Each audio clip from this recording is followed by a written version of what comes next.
business. There is a time for everything, and for everything there is a season. So man and man must reason. So I think it's prime time that we address some more issues.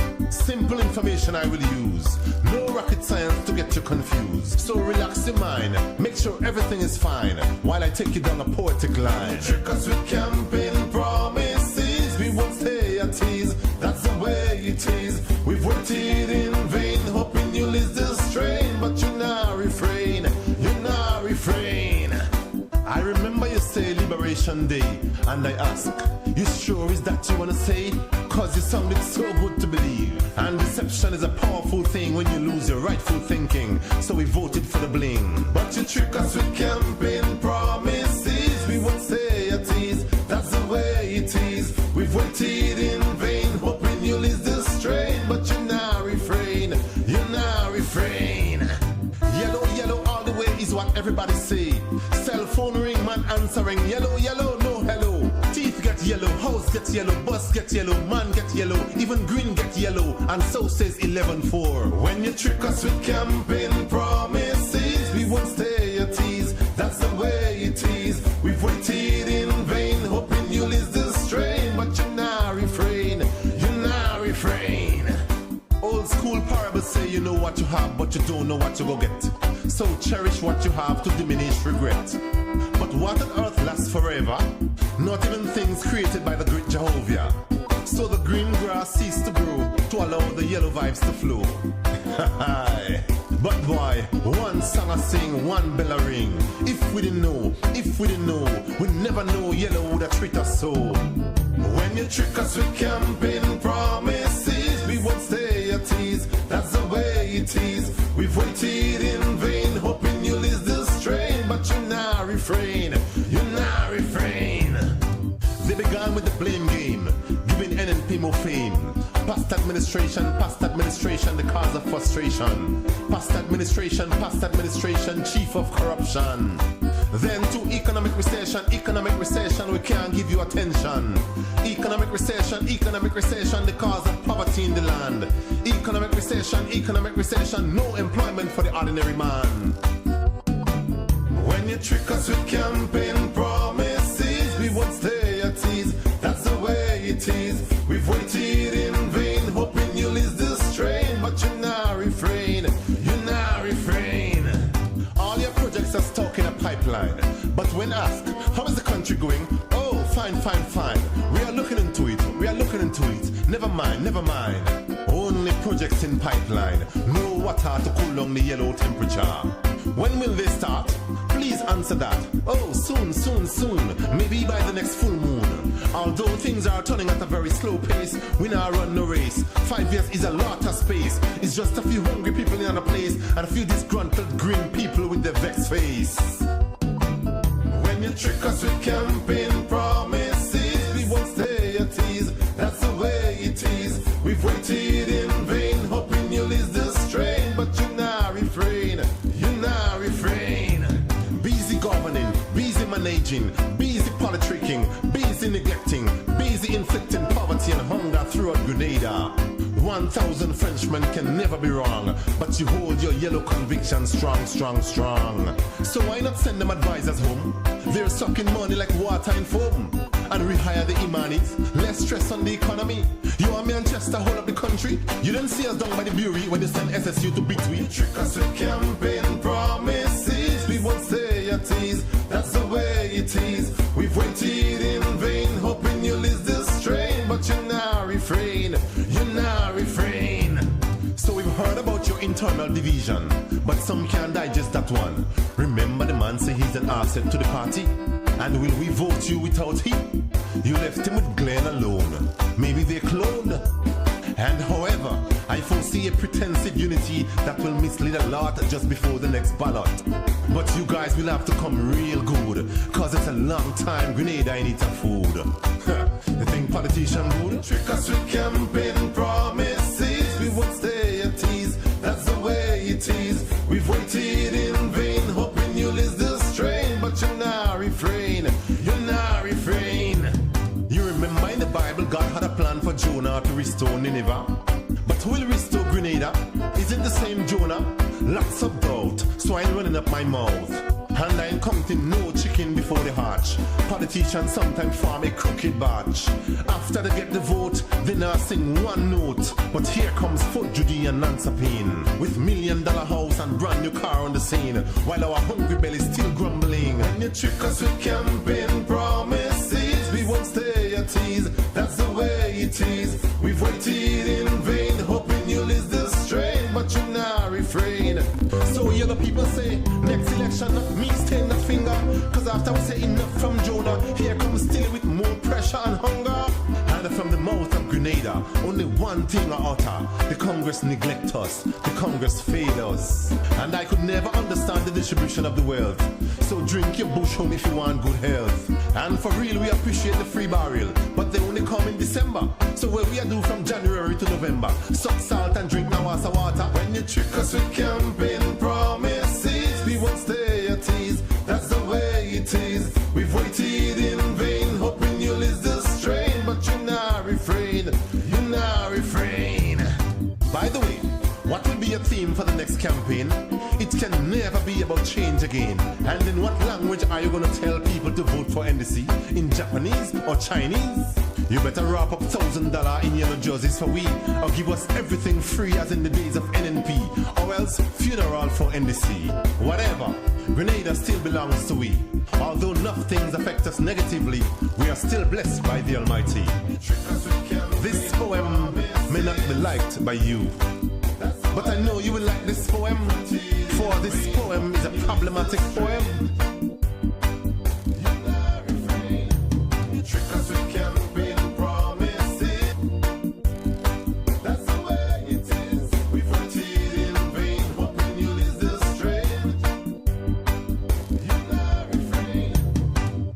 Politics time, let's go.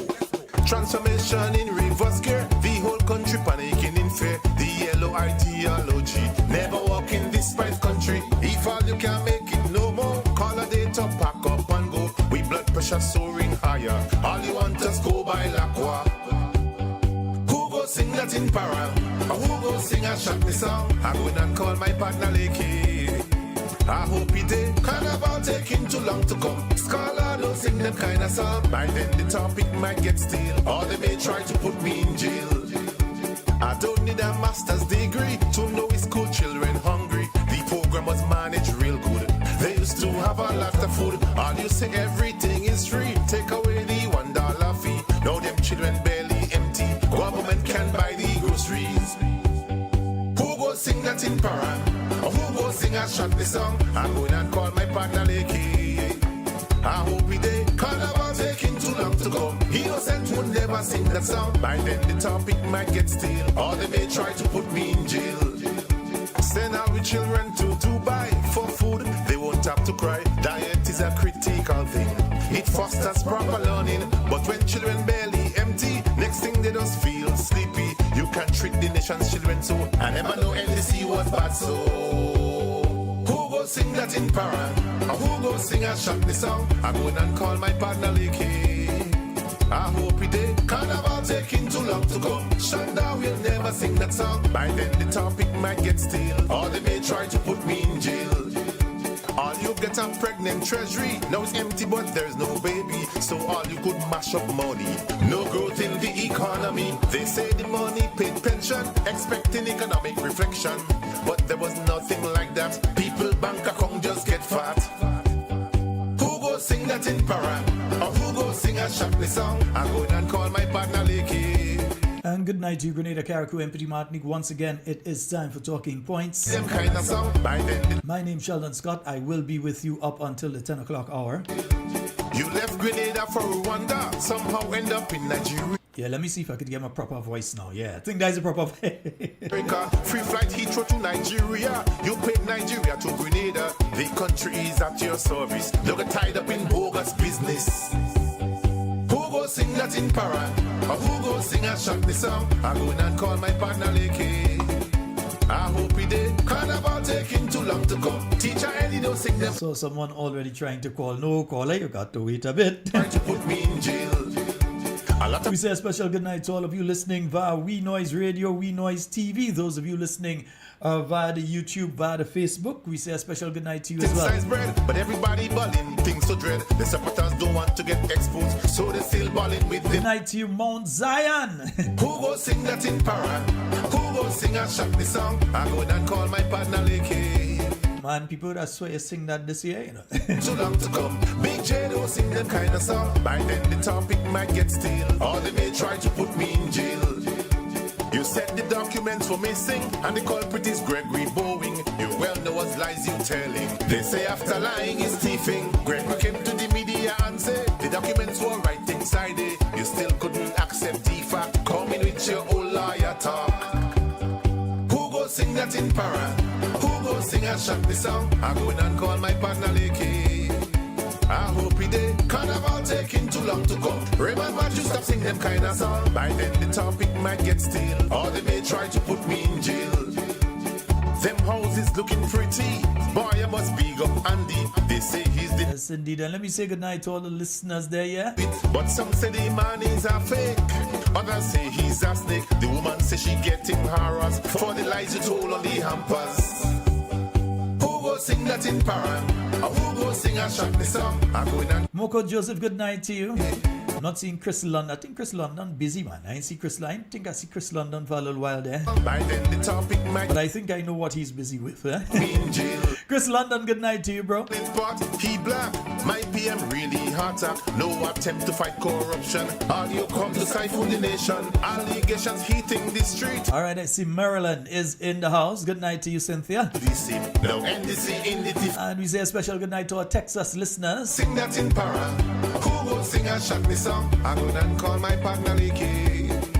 I hope he did. I hope all of you had a wonderful day today, you know. Prince will never sing that We had a great day today, actually. get stale, or they may try to put me in jail. They say when a country have oil, you don't have to walk and talk. And folks, I want you all to remember, but let me put it up here because I think people forgetting right now. Yeah, we have to remember we have to remember. Nice, yeah. And you see also it have the co-op back, yes. So we have the thing there. Nice, yeah. Shut the song, I go in and call my partner Lakey. I hope he did. Carnival taking too long to go. Mr. X will never write that song. By I then, would like to thank all of you that have donated thus far. jail. Who goes And those of you that I know will donate before the end of the program tonight, yeah? call my partner Lakey? I hope he did. Whether via these links, whether via the what do they call it again? The other one that I've got there. I'll have to check for it. Yeah. Jail. Who go sing that in para? Or who go sing and shock the song? And remember, as Moko and Chris always say, hit the like button Hope he did. Carnival taking too long. and make sure that on Facebook you share, yeah? Topic might get stale, or they may try to put me in jail. As requested by many of you, I made sure that I put up on the YouTube the poultry farm press conference that was held by the late Curtis Batiste along with former Attorney General Cadgington Hood and former Ambassador Dr. Patrick Antoine. So I put that up. It is on the YouTube page, so you can go there and you can view it on the YouTube page. It is there. So a lot of folks were asking, Shalon, can you put that up separate so for people who want to be able to share it? And so, yeah, it is just close to an hour long. So I could not compress it enough to send it in a form of a WhatsApp, to WhatsApp the actual video. So what I did is I loaded it onto YouTube, and that link has been circulated. For those of you that may not know it's there, you can go and check it out and share it to other people, especially those that you hear making those statements about the fowl farm. You have the opportunity to share directly to them and let them hear what was really and truly the story regarding the fowl farm. Yeah, you need to send it to them. Let them listen for themselves. Yeah, they have factual information. They have it there. And let me see who is on the YouTube tonight. Let me see. I see Alban Harris. I see you reaching early. Ranks, my brethren, Ranks, what's up, man? Ranks, a good night to you, bro. And a good night to Claude Abraham. Merrill, Yvonne Courtney, good night to both of you. Yeah, Rosalind Jones, Lona Lolo Williams, Dalton Sean, Kathleen Ledlow, Marilyn Ferguson, David Langclos, I see you fighting up under DMs with the PM trying to get a question answer. But I'll go talk about that in a while, brother. Gillian Noel, Ron Julian, good night to you. Tyrone Marcel, Joyce Lewis, Carib Spice, good night. Yeah, Anthony To, Merle Patrick, Phyllis Mitchell, Alice, let me see, Ian Jeffrey, Vanessa Lalji, Amanda Moses, Andrea Burke, Sherma Alexander, good night Sherma. I have a lot of Shermas that's be around. And Sherma Jeremiah, they just always follow each other. Alcy Peters, good night to you. Dolores Redhead, and I see Deborah Flanders, Michelle Alexander, not that one, there's we own.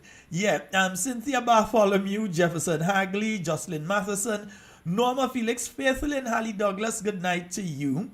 Jillian Williams, Jill, what's up? And let me see who else is there. Deborah Laborde, good night to you. Oswald Belfont, Deborah Flanders, Dominic Antwine, good night. Amanda Jeremiah. So I hope all of you have been having a wonderful night. And we'll make sure everybody get a chance to call tonight. We're going to open the phone lines in a reasonable time. We ain't open it yet, but we go open the phone lines reasonable time tonight. Yeah.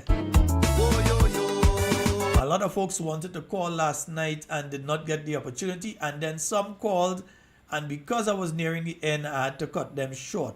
So I'm going to make sure that I give people enough time to call in tonight. Yeah. Politics. You divide Grenada and that's no kicks.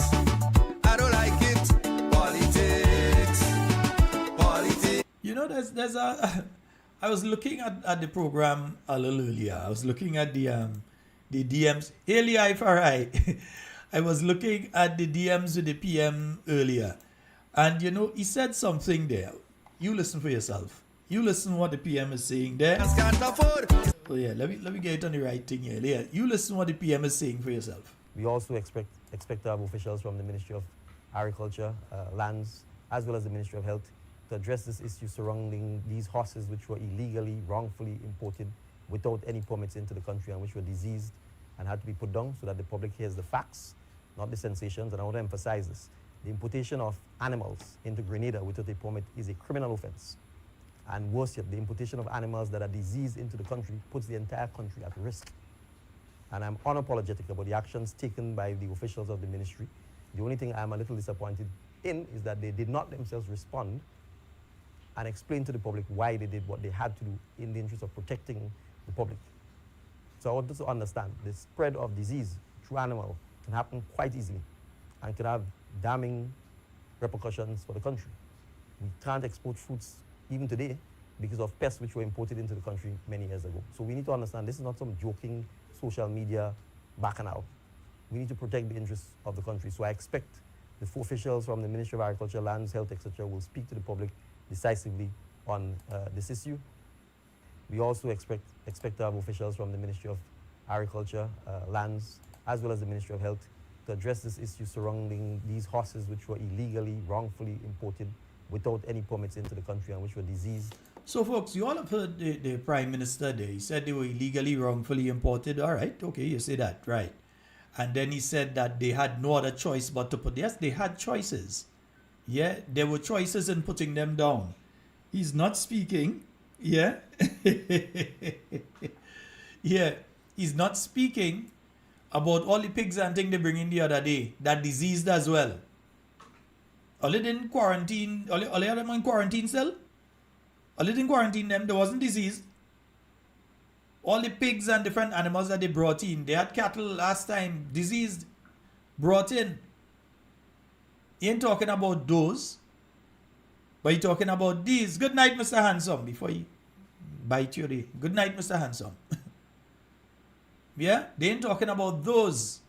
And then making a statement that we still can, Mr. Prime Minister, in case you don't know, because remember, there's the same man, the same man who's saying about we can't export fruits is the same one that was speaking about taking trucks and the trucks from Grenlec and going and pick the fruits.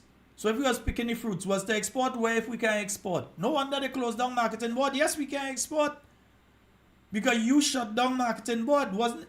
You had the millibug. The millibug came into Grenada prior to the year 1995. You all remember that? Those of you that are old enough to remember. Some of the folks listening to this program weren't even born yet. Yeah? So I remember the mealybug becoming a big issue in about the year 1994. That mealybug became a big issue. All sugar apple, all soursop you seen all over the place was this white thing on it. Destroying mango, just falling off tree, all kind of thing. Mealybug was all over the place. Yeah? And in 1995, because I hope you remember is George Horatio Brizan government that the mealybug came in under, not the NNP. So I hope he remembers this history. Because at the time that was happening, both the Prime Minister and myself were at the Grenada National College in Tantine. We attended one or two of the same classes together. He was on a different academic path than myself. But we attended one or two classes together. In fact, if I remember, only 2 classes that we attended together at the Grenada National College back in the year 1994. The government changed in 1995 and the new National Party administration came in. And many of you who are elder enough to remember, you will remember that one of the campaign slogans of the new National Party going into the 1995 election was that if Breezy go, the mealybug go. Breezy stay, the mealybug stay. All you remember that? If Breezy go, the mealybug go. If Breezy stay, the mealybug stay. That was one of the things that you were hearing around that campaign back in 1995. I ain't old, you know, but I've been around long. So I know these things because I lived it. Nobody ain't coming and tell me.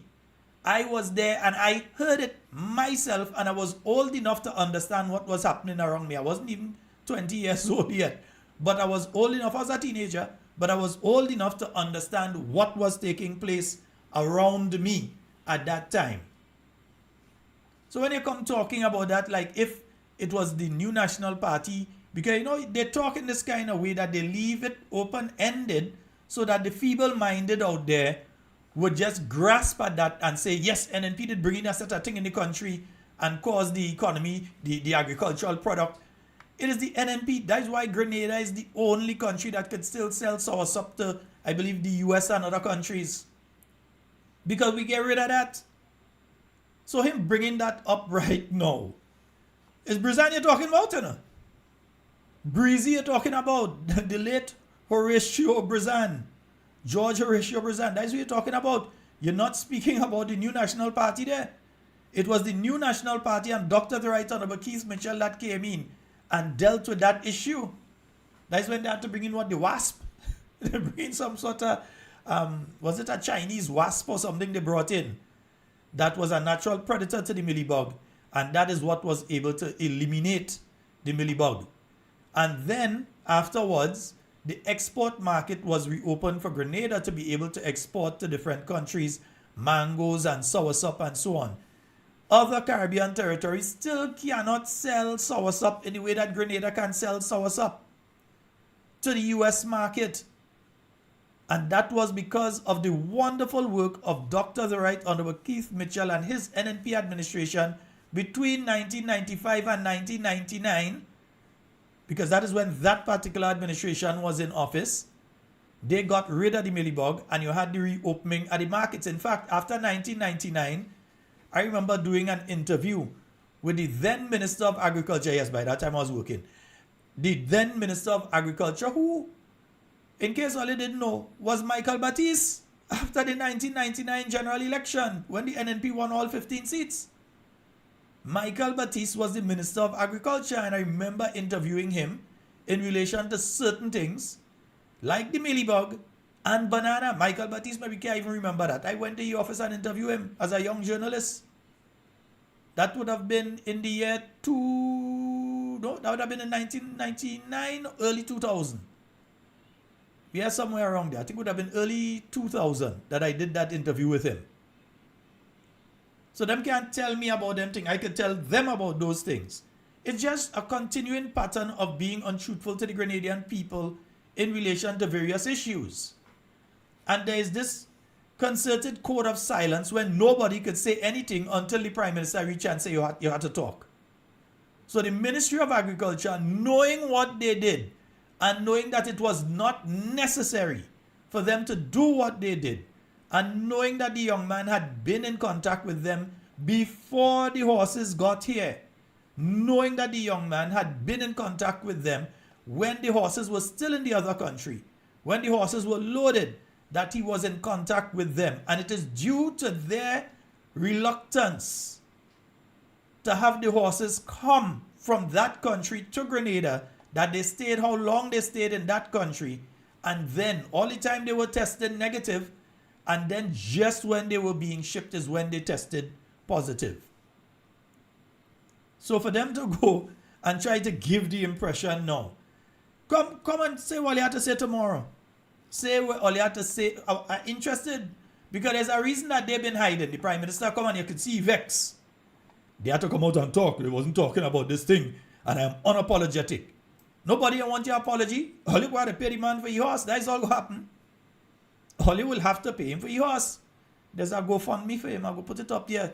There's a GoFundMe for him so that he could get some funds to pay the lawyers and so to deal with the case. And yeah, he need to raise money to be able to deal with the case. All right, so you put out the GoFundMe and all that kind of thing a little later in the program.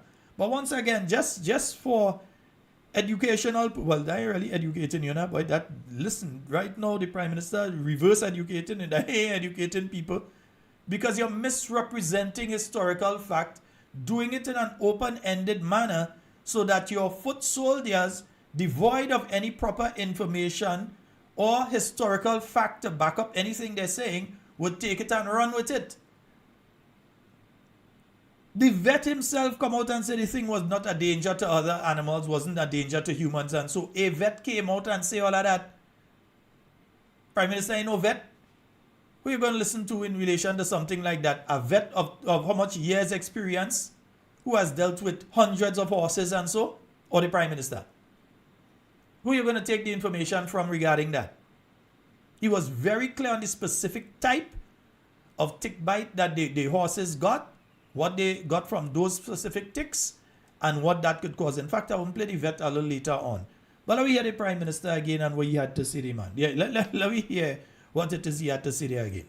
We also expect to have officials from the Ministry of Agriculture, Lands, as well as the Ministry of Health to address this issue surrounding these horses which were illegally, wrongfully imported without any permits into the country and which were diseased and had to be put down so that the public hears the facts, not the sensations. And I want to emphasize this. The importation of animals into Grenada without a permit is a criminal offense. And worse yet, the importation of animals that are diseased into the country puts the entire country at risk. And I'm unapologetic about the actions taken by the officials of the ministry. The only thing I'm a little disappointed in... Yeah, but taking people who might possibly have Ebola... And let me leave that alone. And yeah, we're going to talk about people who might have been exposed to Ebola and everything. We'll leave that alone. Respond and explain to the public why they did what they had to do in the interest of protecting the public. So I want us to understand the spread of disease through animal can happen quite easily and can have damning repercussions for the country. We can't export fruits even today because of pests which were imported into the country many years ago. So we need to understand this is not some joking social media bacchanal. We need to protect the interests of the country. So I expect the 4 officials from the Ministry of Agriculture, Lands, Health... Well, you didn't tell me all you couldn't export fruits and all you couldn't export fish for a while due to this administration not knowing who to talk to and how to talk to. But you didn't tell me all you can export fish, fruits. Eh? Decisively on this issue. We all... Yes, indeed, folks. And you know what? Yeah, the phone lines are open. You all could call when you're ready. Yeah, you all could call when you're ready. Yeah, but call me on the 440-7377 number. Just that one. Call me on the 440-7377 number. It doesn't seem as though we'll get the overseas line back. The system that we had for that is now, for want of a better word, no longer offered. Obsolete. Yeah? And we will fight up to see. There's one final thing I want to try with it and see if I get it. But we may not get the overseas line. But you can call direct 440-7377. And you can call us on the, and I think we have a caller On the line, let's go to the come on thing. Yeah, I think we have a caller on the line. Hello. Hello. Hi. Good night. Hello. Hello. Hi, caller. Go right ahead, caller. We're hearing you. Yes, hello. We're hearing you. Hello. Hello. I am not sure what's taking place with the. Oh, I see. Yeah. Oh, man. Oh, boy. I hope it's not the internet seems to be giving some problems there. Caller, I will call you back. I think the other line was ringing a moment ago. Let's see if we get the other line up and running while we work on. Okay, so let's see if we can call back that particular caller. I think it was Nurse. I think that was Nurse I was hearing calling there. So let's see if we can call back and if we can get through this time. Hello. Hello. Yes, we're hearing you. Go right ahead. Hi. Good night, Sheldon. Hi, good night. Go right ahead, my dear. Sheldon, I'm still confused again. I asked a question last week, and I was hoping I get an answer, and I still didn't get an answer as to since the horses had the deadly whatever it is they were infected, and it's so deadly. I keep asking the question, why take it to an abattoir to dispose of it? We have people with weak immune system, Sheldon. Mm-hmm. And we have people, a lot of the restaurants do meat that's rare. When it's rare, that means you can still have the blood in it. That's dangerous. It's not fully cooked. Mm-hmm. Therefore, disease can be passed on easily through that blood. So, if we have all these things going on, and it's such an issue, why couldn't we take those horses someplace else and dispose of them? I don't understand. I don't know. I'm still trying, and I will like somebody to give me an answer as to why. Because we're there, everybody's there. Oh, it was so dangerous, and it's so that, and it's so this. Why take it there? Is that the best we can do? Well, I'm still Well, trying to understand we because don't what I would have exercise thought you critical thinking. what I'd have thought they would have done is secure the animals properly, transport them to a remote location, do what they have to do there, and dispose of the animals at that remote location, not bring it in an abattoir. Exactly, that's what I'm saying. I mean, like I said the last time, okay, I'm not gonna say, well, the workers are nasty or they don't follow strict protocols or whatever. Oh, let's just say you take, let's say a knife, or you take something and you touch that thing, and for some reason you accidentally go and touch the meat. Okay, if it's so deadly and it's such an issue, why bring it there? You can tell me Grenada, we can't find any place in Grenada to get rid of those animals besides taking it where you have meat. But the other thing is this. Remember, there was a lot of pigs and so on that were brought in a couple months ago. Well, may have even been over a year ago. Last year is kind of shaky for me. But some of those pigs, etc., from what I'm hearing, are still in quarantine up to this time because those pigs had a particular disease. Well, Sheldon, I'm not even talking about the pigs, and I'm not even talking about the horses. I'm still talking about those people that came on a plane, okay, with this high, I'm gonna say high sex drive that they have to want to do those things to the hotel workers. Okay, we all know their sex drive is very high. Mm-hmm. Now, let me just say this: if one or two of them had Ebola, let's just say they had raped a tongue kiss or do one or something to one of those workers there, and they had Ebola. Do you know what would have happened? Well, remember how Ebola is transmitted? Very It didn't even matter easily go that that far. person would have got. Very easy that person would have get Ebola. Okay, so we're not worried about Ebola and our people dying. We're not worried about that. We're not worried about what's bringing the TB. Do we even have a negative pressure room in the hospital in Grenada? Well, in any of the hospitals? as you that if mentioned TB TB, breaks out, no, not if TB breaks out. Remember, we do already have a TB breakout here in Grenada. We have Yeah, a more than significant number of people who have tested positive with TB. We were told by the chief medical officer, we were told that these people out there, they're running away. They bring them in, they start to treat them, and these people are running away while still positive. So they're sharing it to other people. Okay, So now, if Sheldon, we already have an outbreak. and do we have a negative pressure room in the hospital in Grenada for TB patients? No, that's negative. We don't have a pressure room. So we under pressure. Okay, so if we don't have a negative pressure room, then it's very difficult to control TB. Okay? Because a negative pressure is a necessity for TB patients to contain it. Well, All right, we're still waiting for an update on that one, because you can't come up to the public and say, hey, one, there's TB in Grenada. Two, there is a case of TB that is now untreatable because that person has never completed the course of medication. It seems they're always running away. So they have a resistant strain of TB that now cannot be cured, but that they can pass on.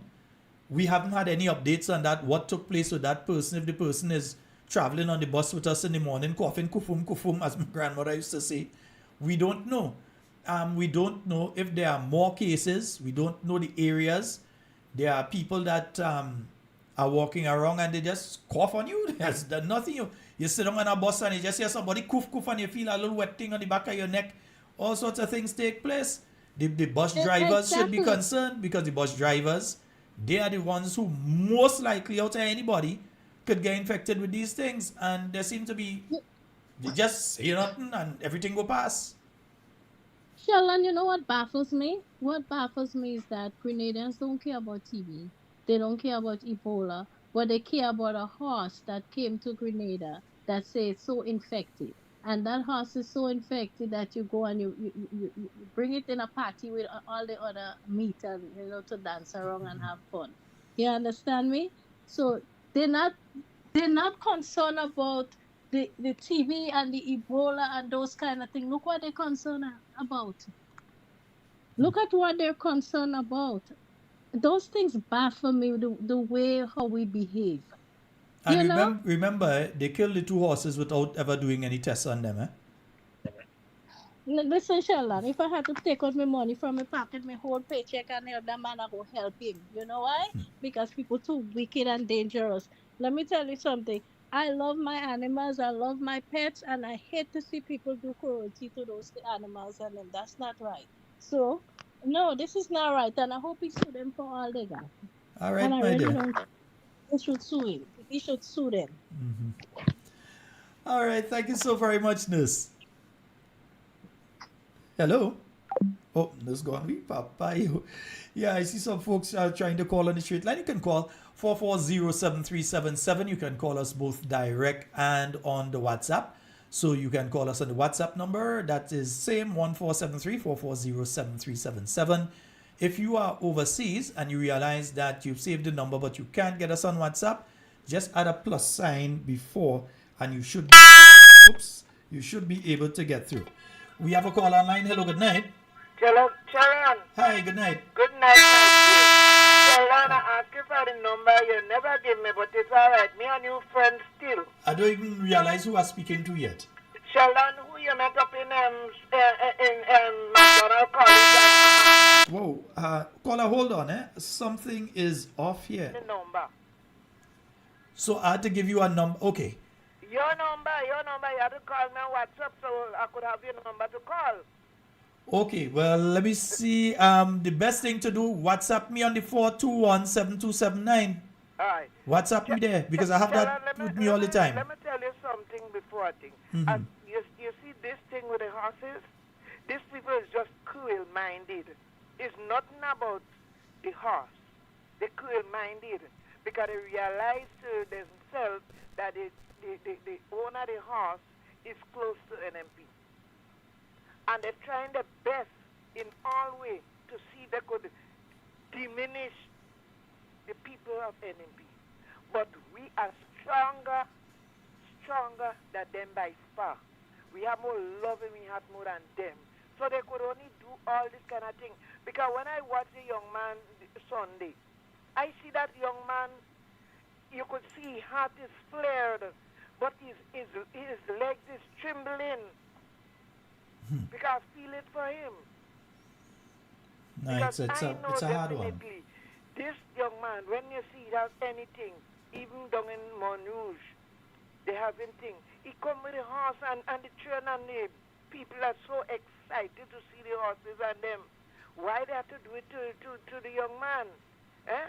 After the young man spends so much money to do what he has to do, to enhance himself and to build Grenada. Eh? These people and them have no love in their heart at all, you know. And it bothers me so much to know that, look at the young people, they love nobody, they don't even love themselves. Because if they love themselves, they'll never do it to the young man. After he's trying to build a life and help himself and help the country. He ain't doing it for himself, he's helping the country. Because I build in the country, everybody love that kind of, when the man come around with the horses and them. Eh? Sheldon, another thing, let me tell you that.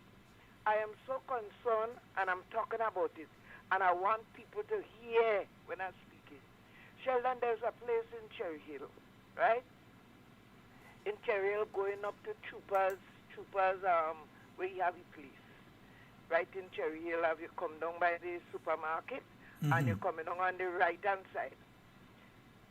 Sheldon, I go doing my exercises the other morning. When I look, the people, watch, the people and them cutting down all them trees and them on top of the rocks, Sheldon. When I watch the stones and them up there, what I afraid for myself, because I know man, I was going down to work, and a stone came from up there and fall right there in my foot. They have to stop the person or persons are doing that. And all of them, what they're doing it is because they're getting spoiled from somewhere along the line to do it. Because you think everybody's eyes is blind to see what is going on. Tell them when I look up and I watch them stone and debris on top there. Tell them, that remind me of when the stone fall on the bus up in Concord. And I mean, it's that bad. And I'm telling you that I wouldn't like my daughter to be driving, my son-in-law to be driving, my granddaughter to be driving, other people to be driving, a busload of people coming from way, and a stone coming from down there, up there, and fall on the thing and kill everybody. Children are hot. Anytime it's my pressure go up, it's because of this. Somebody has to look into that.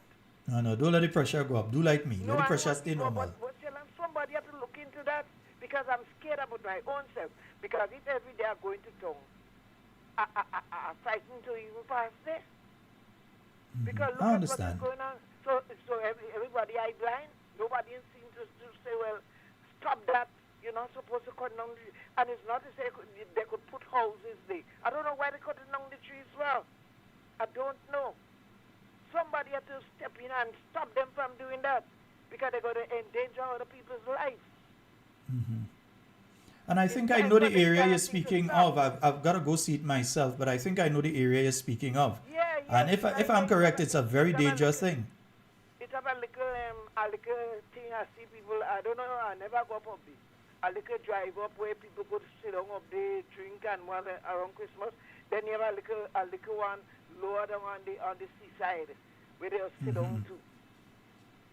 Wow. But they have to do something about that. They have to do something about that because I don't want to be mourning and grieving for any one of my loved ones or friends that I know and for people that is innocent and get damaged. I don't want that. Yes, so, indeed. Sherman, have a pleasant night. I'm upset and I want this to be done. I want to see when I go in to do my exercise in the morning, I want to see it stop. Okay. Somebody has to come in and butt in and stop. Because these people are the evil and the wicked, so the devil always holding their hand in hand. But my God will guide me and protect me, and I'm asking him every day to protect the people and protect them along that line. Okay, my Thank dear. you very much, Elder. No problem. And message me, Niger? message me 421-7279. You can message me. I always have that mobile with me. You give me now. 421 421. That's 421-7279. All right. Yeah, I've always got that mobile with me. It's not always online, but it's always with me. Yeah. All right, great. 7279. Yeah. 7279. Yes. 421. All right, my dear. Thanks. Bye-bye. All right. Yes, indeed. And yes, folks, wow, you could call me D now yourself. 440-7377. That's the number you've got to call me, both on WhatsApp. Yeah, let me clear up the line. Both on WhatsApp or on a direct call. You can call me direct call. Yes, we do have the direct call line in studio, so you can call me direct or you can call me on the WhatsApp on that number. Yeah, because I'm very concerned with the path that things are taking. Very, very concerned with the path that I see things taking. You can't be doing this sort of thing to people. It's I mean, come on. You can't be doing this thing to people and then you want to be bold about the fact that you're doing that to people. Look, I was looking at GBN News earlier, and I was looking at what they were saying regarding the Nigerian visa. And even during that report, they're telling you that they're looking for a response from the Prime Minister's press secretary, and up to now she can't respond. I don't know, maybe she's busy with the play and thing. I don't know. Maybe they're busy over there. We've got a call online. Let's go to the phone line. Hello, good night. Hello. Good night, Sheldon. Hey, how you do? I'm doing good, my brother. How are you doing? I'm quite fine. You go right ahead. All right. Question. Those building that Mr. Andy said he had was the bill alongside the port authority for the vendors. Is he still going ahead with these buildings? He said he would have built this nice place for the people to sell the drinks and whatsoever. Is he still going ahead with? Last I spoke to the vendors, I have not spoken to Mr. Andy, but last I spoke to the vendors say nobody can come back to them and tell them nothing. So as far as they know, continue how you're going. Now listen. Well, I was just thinking. Let me make this absolutely clear. I have no problem, me personally, have no problem with the beautification of the area, the relocation and then reallocation of the vendors in that area, because come on, we must admit, the area looks jappa, ain't it? The area looks jappa. But a promise was made to them that, hey, we are going to build this facility and you will be able to operate from that facility. So when we move you from here, this is where you're going. Instead of that happening, what they attempted to do, unless some of us had spoken out, they would have done it, was to just go and tell the people all you had to move and break down the place after there was a promise, as you're mentioning now, to build a new place for them. But the call is gone here. There was a mention to build a new place for them. Up to now, though, no new place has been built. They haven't started, and the same vendors, when I spoke to one or two of them, they tell me they ain't hear nothing again. Nobody came back to them. I don't know if that has now changed. Yeah, call, I realize you got cut off there. Yeah, the internet just went off there. Yeah, but go right ahead. Yeah. Yeah, I was just thinking about that. I was asking myself, why this is not started, because I know I heard you played the tape, and he was saying what he would have done. So I was just thinking about it. That's why I'm calling. Boss, you forget something else, Not only there, it was supposed to be part of a larger project. Remember, there is supposed to be the beautification of the Karani James Boulevard. That is supposed to be an area that people go in on a Sunday. By now, we should have been doing it. People had to be going there on a Sunday and have picnic, and you're supposed to have a little concert, steel pan concert, and all kind of nice thing taking place. Remember, there was the big hullabaloo about beautification project. Then you hear some rope pull in a particular area. Then you hear, is this company own that area, and all kind of thing. And up to now, Karani James Boulevard is the same way it was 4 years ago this month. And the clip you played earlier on this afternoon, is Uncle Gary that come out with that first statement? Breezy go, Miniba go, Breezy have to go. You remember it's Uncle Gary that's coming to that slogan. I remember that in the 1995 general election. That was Uncle Gary. Uncle Yeah. Gary's slogan. If Brizan go, me So never go. it was, Brizan stay, me it was the GLP that was using. It cut off again. Oh boy. Your internet ain't stable, brother. Call back. Your internet ain't stable. I remember it from the NNP platform. I mean, as I said, I was a teenager, so I wasn't going out to rallies and all those kind of things, but I remember that specifically. If Breezy go, the Millibug go. Breezy stay, the Millibug stay. So it was from Gary platform. But anyway, I remember it being said in the 1995 general election. And let me correct, I said George Horatio Brizan is George Ignatius Brizan, right? Yeah, it's George. Who's Horatio? Horatio is one of them, you know. Yeah, but it's George Ignatius Brizan.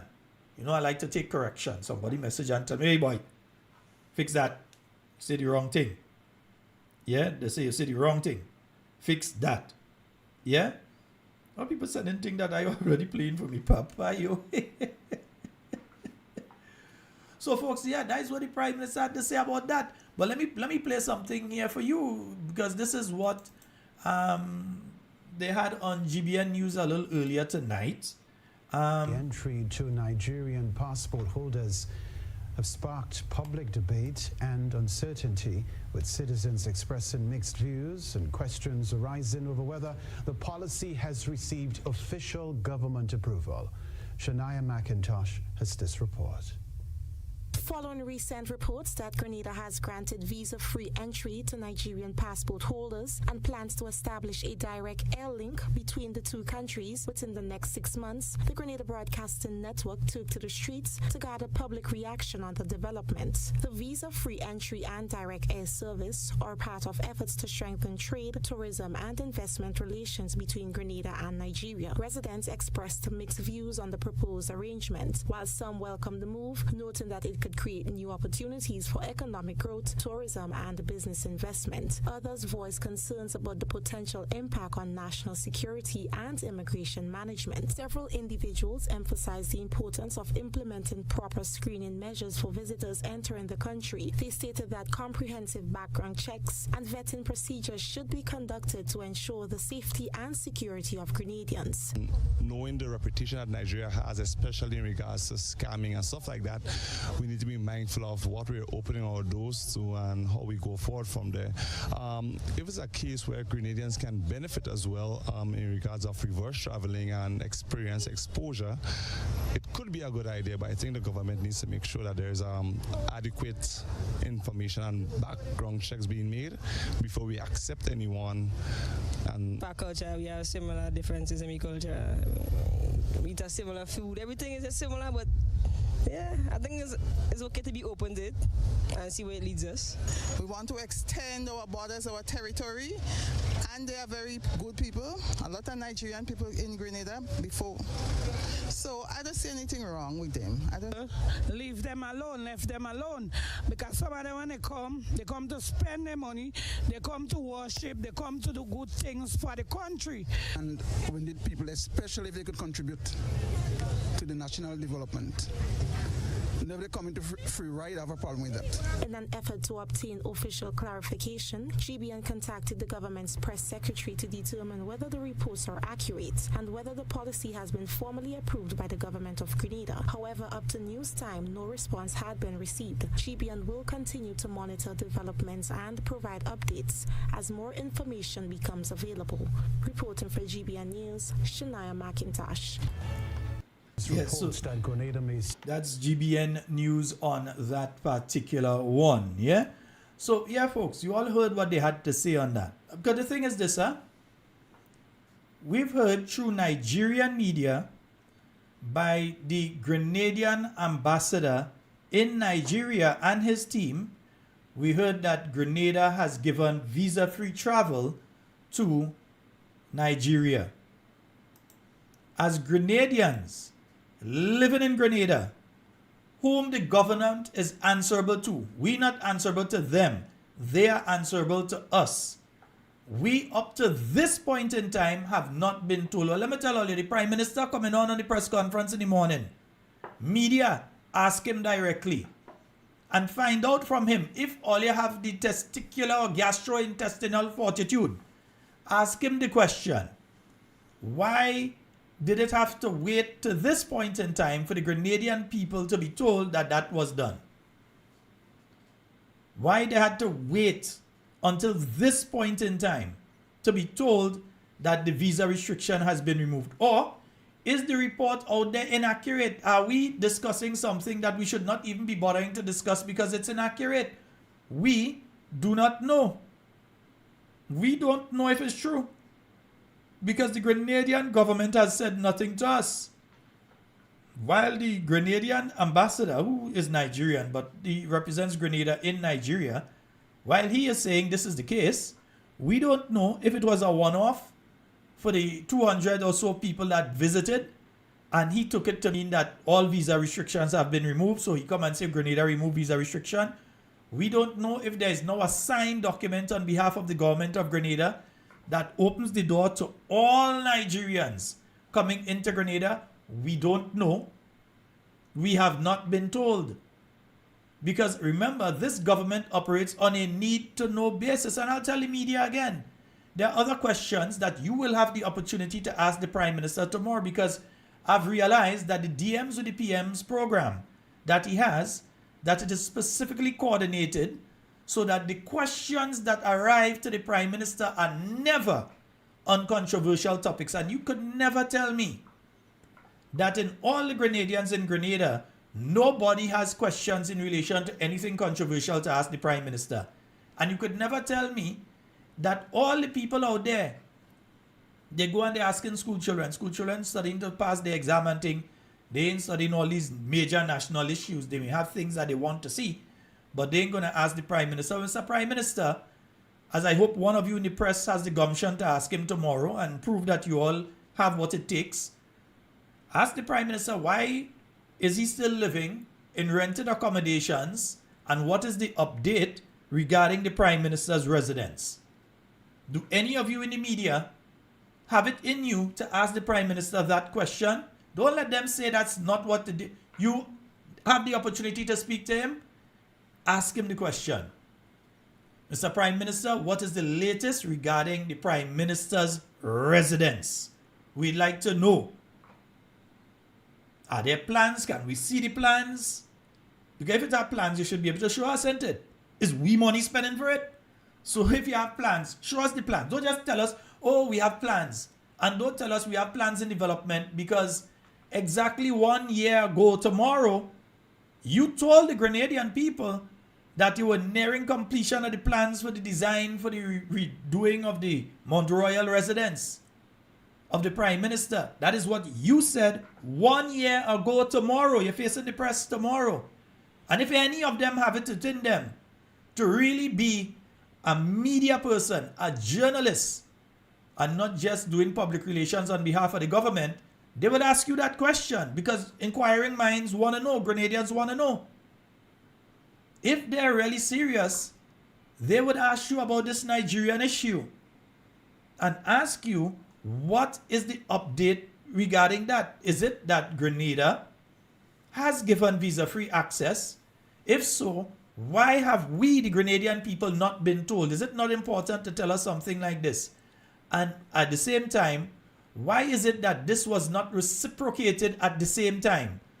So why is it that we are now waiting to hear from the Nigerians? Or look at call, call. I see I missed some calls on the direct line when I was playing the thing just now. Call. Why is it that we are waiting on the Nigerians to reciprocate? Why are we waiting on them to come and give us the information to sign now to say that our Grenada also has visa-free access to Nigeria? Because on my checking, the last time I checked, a Grenadian still needs to obtain a visa to enter Nigeria. But a Nigerian, according to what we are hearing from the Nigerian end, a Nigerian no longer needs a visa to come to Grenada. Yeah? So we want to know, why is it that this has not been reciprocated? Simple question. No theatrics involved. No social media melee. It is a simple question that deserves a simple answer. And if you say the answer is not so simple, then explain it. We ain't done. We didn't go to school for break and lunchtime. We went to school for education. So we have a caller on the line. Let's go to the phone line. Hello, good night. Hello, good night. Good night. Good night, caller. Go right ahead. Just forget the volume in the background there. Speak to us on the phone. Yeah. Go ahead. Good night to you, and glad I could make the street call. Remember, in everything, these people don't know what they do, because when something come up and is the truth, they know how to lie to twist it, And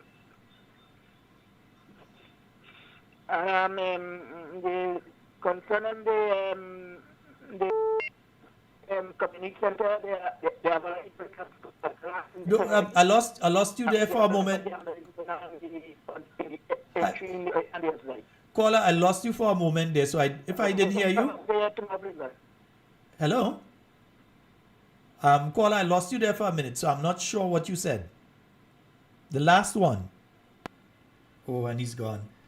Yeah, caller, you might have to give us a call back on that one. Yes, go ahead. 440-7377. You can call us direct. You can call us on the WhatsApp as well. Yeah? There's another question that we have to ask of the Prime Minister. So I played for you last night the post-cabinet meeting out of Antigua. And let's go back to the phone line here. Good night, caller. Yeah. Yeah, I was saying I didn't hear the second one. The water passing through under my house continually. They have to see what I can do to go in the office or get somebody to, because this water just continue and cracking up the place from the downstairs come up. Well, I know that area very well. So it's usually, other people gambling and the outside is still, and they have already break a glass in the window. Wow. Okay. Right. Yeah, well, we'll speak on that one. Okay. No problem. All right. Well, I know this caller very, very well. I'm very aware of where he's staying. And for the water to be doing that, that means there's a problem when it comes to the drainage at the two sides of that road. I know there was a problem with the drainage on the two sides. So that is something that definitely has to be addressed. And it is not a difficult fix, because you're quite close to the ravine there, so they could channel the water down to the ravine instead of it coming in and going under and mashing up the house. That's not a difficult one.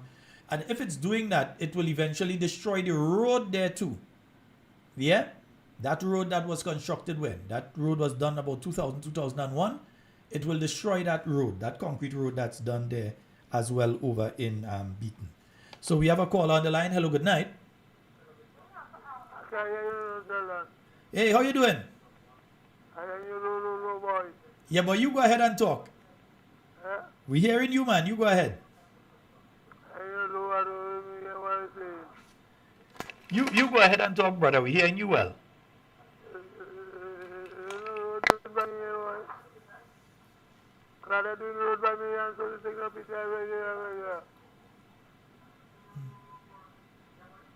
Okay, I think one of the problems there is you're listening to yourself on the device in the background.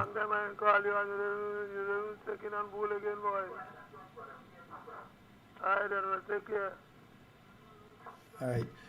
Yeah, bully, the same people ain't checking on you and people don't check on you, eh? All right.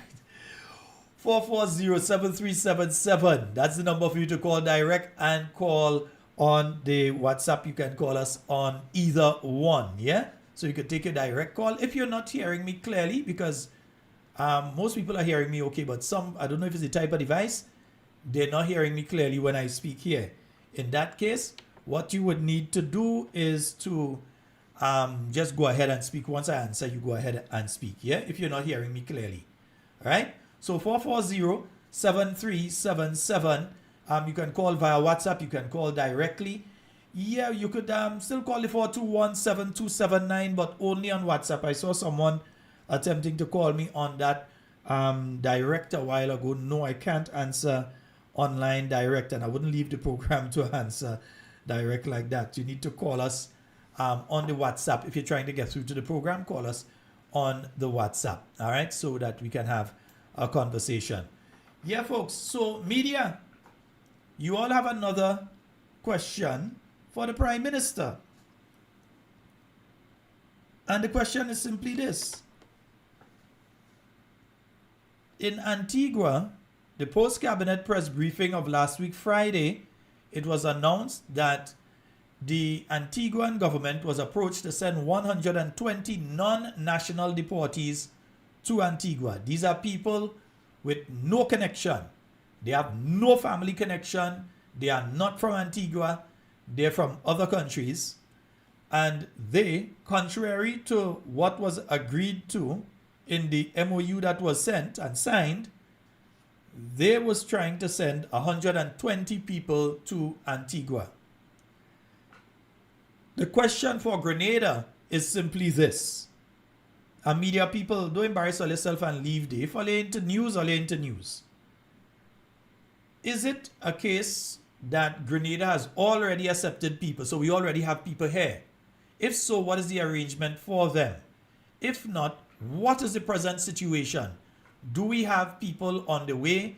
Is the MOU still being worked out? Have any approaches been made to send people? What is the deadline? What is the dateline for them to send people to Grenada? When they're going to send? Because the Prime Minister has already said, yeah, they could send people and think we need people to work. We need people and think. He said, yes, we take in people, bring people, but we want skilled people and all that kind of thing. Right. No problem. They could be very skilled in two different ways. They could be skilled in what they're doing and what you don't know they're doing. But anyhow, bring the people. That's what the Prime Minister was saying. So we'd like to know where Grenada stands at this point in relation to that issue.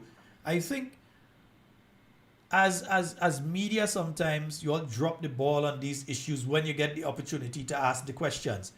This is not the DMs or the PMs or the screening calls and where they only showing certain videos, because imagine you have a program for people to approach the Prime Minister and ask him different questions.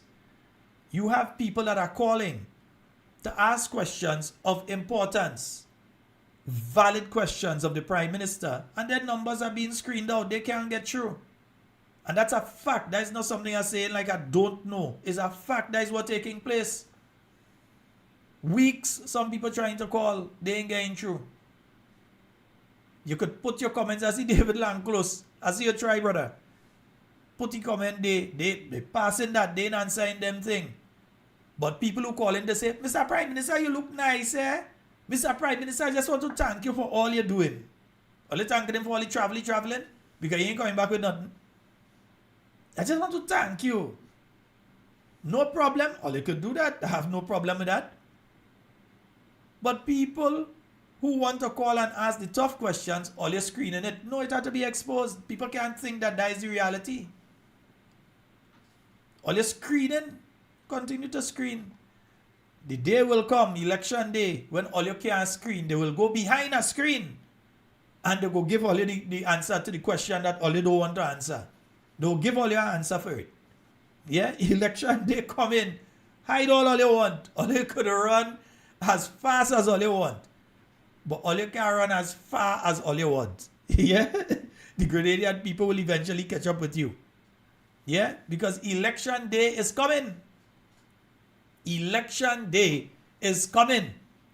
And that's why I say to you all who consider yourselves the foot soldiers of the new National Party. That is why I say to you all who consider yourselves to be patriots of this country. That is why I say to you all who love this country that we cannot continue another 5 years under this maladministration. We have the most beautiful country on earth. We have the most friendly country on earth. We still have, even with the crime that has taken place in and between, the safest country on earth. And I will defend that anywhere. But we have the worst government on earth.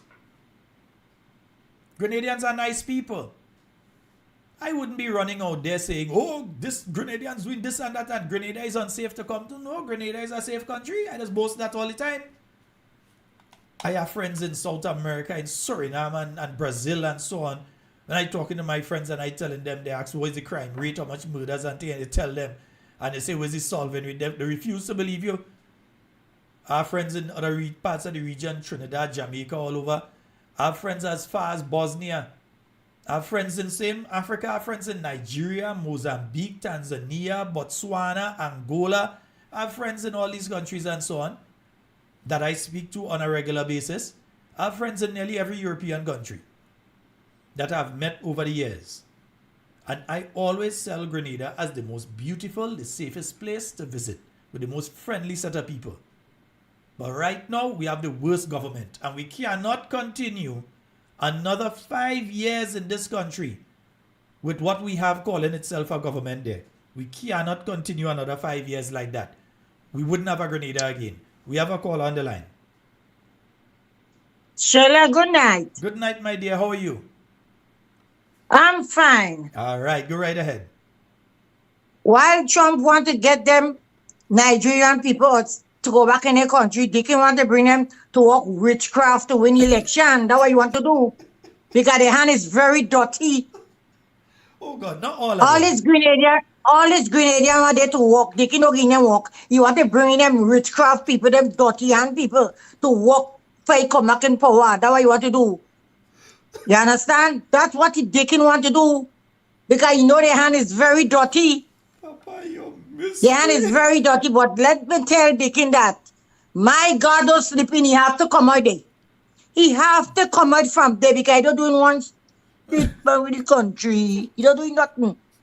All what NMP had, he go and he start to do it. He have us to do it. Anything a party leave, who come in have to take it over. Right? He go in Canada and talking stupidness. Stupidness. You understand, Sheila? He go and talk stupidness. But let me tell him that. I don't know how he could be a lawyer because he don't have no sense. He don't have no sense. You understand? He don't have no sense. You understand? And NMP have to come back there, and NMP is the country, the party to rule the country. I hear some stupid people talking tonight about let it come in. They must come and take the man, take the husband, take the house, every shit from them. They must come and take everything from them, what they have, because their hand is very dirty. Especially they will go in the bank and take. They will go in the bank and take all the money. All the money in the bank. Or you go and draw it out from you. You understand? So, Sheila, you have a blessed night, right? All right, my dear. Me, I don't want to put in this thing. Oh, God. I know many Nigerian friends. I have actual Nigerian friends. I have many friends in Nigeria. I know many Nigerians. I tell you, I live around Nigerians, and I can't say I see them involved in this sort of thing. You see, I'll say something as well. There is a perception of Nigerians that has been created through all of these African movies that people see. So there is a particular perception. The mere fact that is what the movies contain mean there are elements of truth to it. It don't mean that is false thing. It means that there are elements of truth in it that involves specific beliefs and them kind of thing. As to whether that is what they come in here to do, I don't know that. They don't telling me already because I talk about the thing, them fellas, and them go do me thing. And nobody can do me nothing. Yeah, we have a call out line. Hello, good night. Hi, Sheldon. How are you? Hey, I'm quite fine. How are you? I'm okay, thanks. All right. I just wanted to call. And I just wanted to express the fact that the demeanor of the Prime Minister tonight is like he was sending a message. The way he spoke. Mm-hmm. Yeah, that's true. It's like he was upset. Sorry? It's like he was vexed. Yes, and sending a message to somebody. But the way he operated tonight is like he's just sending out hate. This is not how you do things, or you would say something like that. I mean, come on. What about the people who love animals, regardless? Is that how you're going to address them? Or that matter? And in this way, come on. Regardless to whether what you're saying is true or not, your whole manner, the mannerisms, the manner in which you said it is not right. You're a prime minister. You're the head of this nation. And, the way he said it would just make people hate him more. It's like he's trying to well, not hate him, but like, it's like he's trying to. It sounds hateful, spiteful, no remorse. He sounds like a soulless creature, like somebody who just grew up. Nobody, no love, no nothing. He has no empathy, no compassion. He said unapologetically. It's sad. The state we're heading, we're not in a good state. You don't, better he had said nothing at all, maybe. But to say unapologetically and looking straight in the camera is sending a message. Who is the message for? You know what I mean? Come on. I am not an expert on horses, so I wouldn't speak to that. But I would speak to his demeanor, the way he came out and expressed himself. It's not right. It's like somebody without a soul. And that's how he has been operating with us in Grenada here. He's been operating like people, like we don't matter.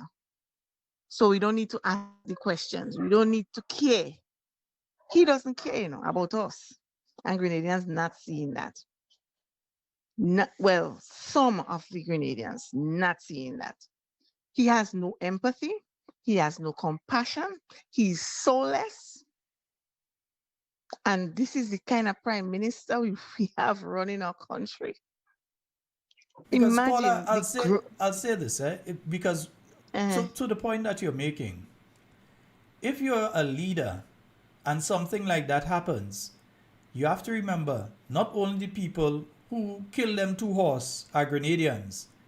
The person who brought in the horses and lost here tens of thousands of dollars, that person is a Grenadian too. But not only is that person a Grenadian, that person is a young Grenadian. And that person is a young Grenadian operating a successful niche tourism business. So they're doing something that nobody else, as far as we know, on the island is doing. I don't know anybody else doing horses on the island. Yes, I know him. I know one other person that does it on the beaches and so on.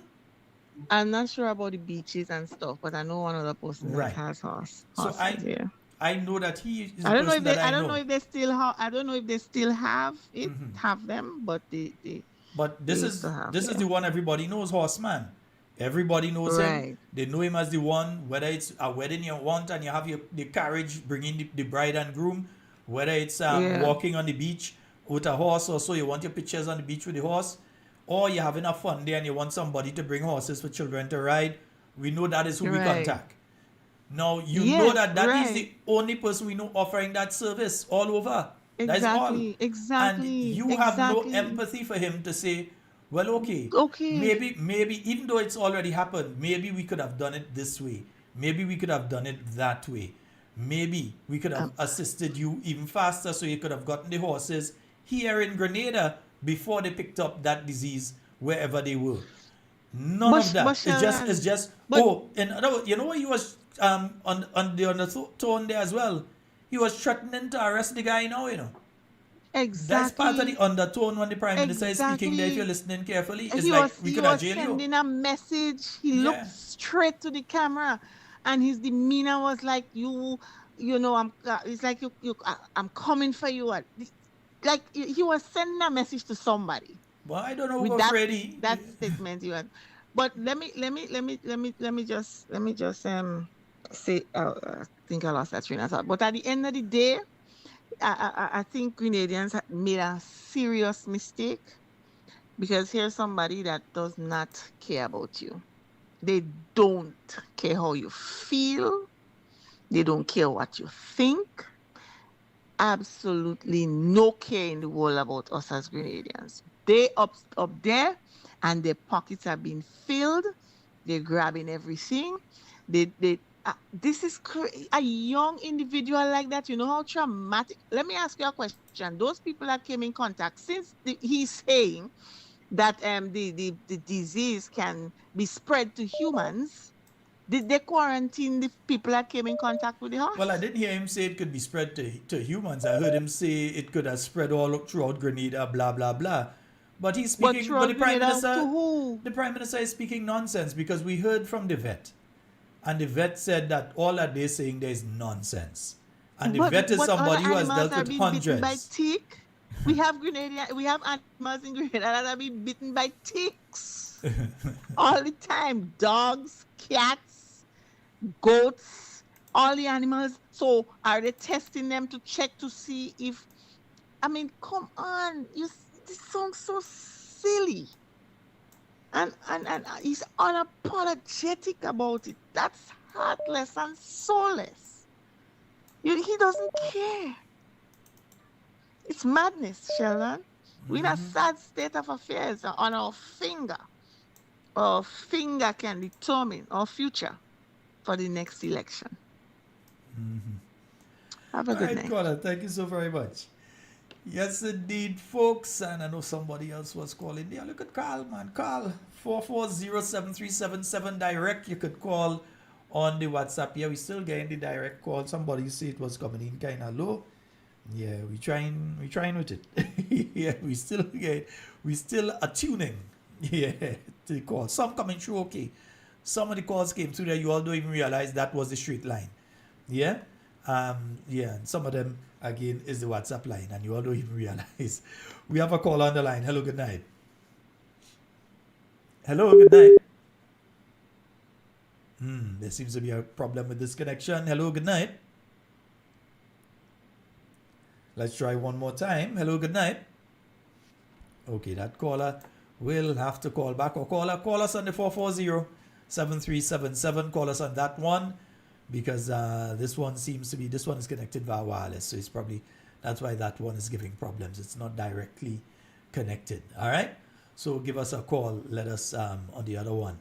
Nice. Yeah, folks, but this is Grenada now, and you have to ask yourselves, can Grenada withstand another 5 years of what it is going through right now? Yeah, another 5 years of what it has gone through for the last 4 years. Because you have people that openly lying to you. Yeah, they're openly lying to you. Can Grenada sustain another 5 years of the same? We have a call online. Hello, good night. H to the L, no. We can't. H to the hell, no. What's up, Fadu? A day. Yeah, man. Pork, no beef, you know? And you know I'm a vegan. Yeah. Well, I get in vegan too, and I just learned how to cut out soya, so. And it's that, yeah, well, you know, they start GMO the thing in it. Yeah, so I can't use GMO the thing. I can't use the soya milk, I can't use the soya, I can't even use soybean oil. Okay. Well, oat cashew is a good alternative. Even the flat seeds and that kind of thing, you know. Okay. Nice. Yeah, but if you're doing the oats, blend it cold, because when you if you do it warm, it kind of gets gelatinous. Okay. Yeah, I know for that one. Yeah. All right. So let's good question. With the PM said that Mans didn't get the proper paperwork. Could you explain that to me? No, if we were to, from what the veterinarian said and what Royan said, he has been waiting quite a long while to get the clearance from the ministry here to bring the animals over. Yeah, and he had a verbal agreement with them that is okay, you could bring the animals and so. But at the point in time that the animals were being shipped, I don't know if it's when they were already on the vessel or they on their way, that is when the results came back that the animals tested positive for that disease. But it is a disease that animals came into Grenada with before. So the thought was that when they get here, they'll be able to deal with it. So he spoke with the PS in that department and the chief vet or whatever, and they told him, no, when the animals reach here, they're going to have to kill them. Hogwash, bruv. Hogwash, a pile of... Listen. Okay, so if it is that pre to the ship docking here, they got the information saying that there's a potential something that the animals are carrying, right? Mm-hmm. Was the ship itself, why was this, in fact, I should say, why, if it was so extreme that they had to get rid of the animals, why was the ship allowed to dock in the first place? Should have been kept in the waters, isn't it? Mm-hmm. No? That wouldn't be proper protocol? But that's what I think you usually do if you find there's a case or something on a vessel. Okay. You let the vessel Keep it stay out at there. sea, right? Yeah. Yeah. And when it passed the quarantine time or whatever, they say, okay, you could come in, innit? Mm-hmm. Okay, listen, a couple years ago, maybe a couple 2 decades ago or something. You know that's called spirit? Duppy? Poltergeist? Yeah. Mm-hmm. They had a alleged situation where it had a Duppy, a woman. Well, it says a woman boxing people in butt. I remember that one. That's in St. Patrick. Hello? Fadu? For the you know. Okay, you come back now. Go ahead. Yeah. What? You went for a little bit there, but you come back good now. Yeah. I find it suspicious that all the talk show experience in this internet problems, you know. I think there's a general internet problem on the island right now. From time to time, globally, I think around the Caribbean. Around the Caribbean. Yeah, but I find it's too convenient. Yeah, something else happening too. You realize earthquakes all over the place. So. Yes. I find it's convenient around this time. So one thing, you ever about the Duppy? Yeah, that this woman, they say she was a spirit going around slapping people and busting. Yep, I remember that. Okay, I really into them mixed day, but something like that. You see when them people talking stupidness online for public view, something should just slap them. You know, they should really get a kick from a Duppy. Oh God, I don't believe a human will slap them much less a Duppy. Fadu, they taking too much. They doing too much, bruv. No, it's crazy to me seeing the PM online, right, saying that there's no good contractors in Grenada. There's no this, there's no that, there's no this, there's no that. So you have to get what's you're saying. So how come houses and road and thing being built before? Who was doing it? Boss, there's the same prime minister. There's the same prime minister that went in Canada over the weekend and say his government, this NDC government, the government that he in charge of, build more houses than any other administration since Gary gained independence. Guys, what we need the Duppy. You see that? Just slap him across the podium. Come on, man. As if Gary didn't do housing projects. Well, listen. As if the revolution, the revolution do. I have pictures of the revolution building houses, and so they do housing projects. You have. Well, the listen. first I NNP, remember after Ivan, it's just frames in it. It's just 3 frames we had.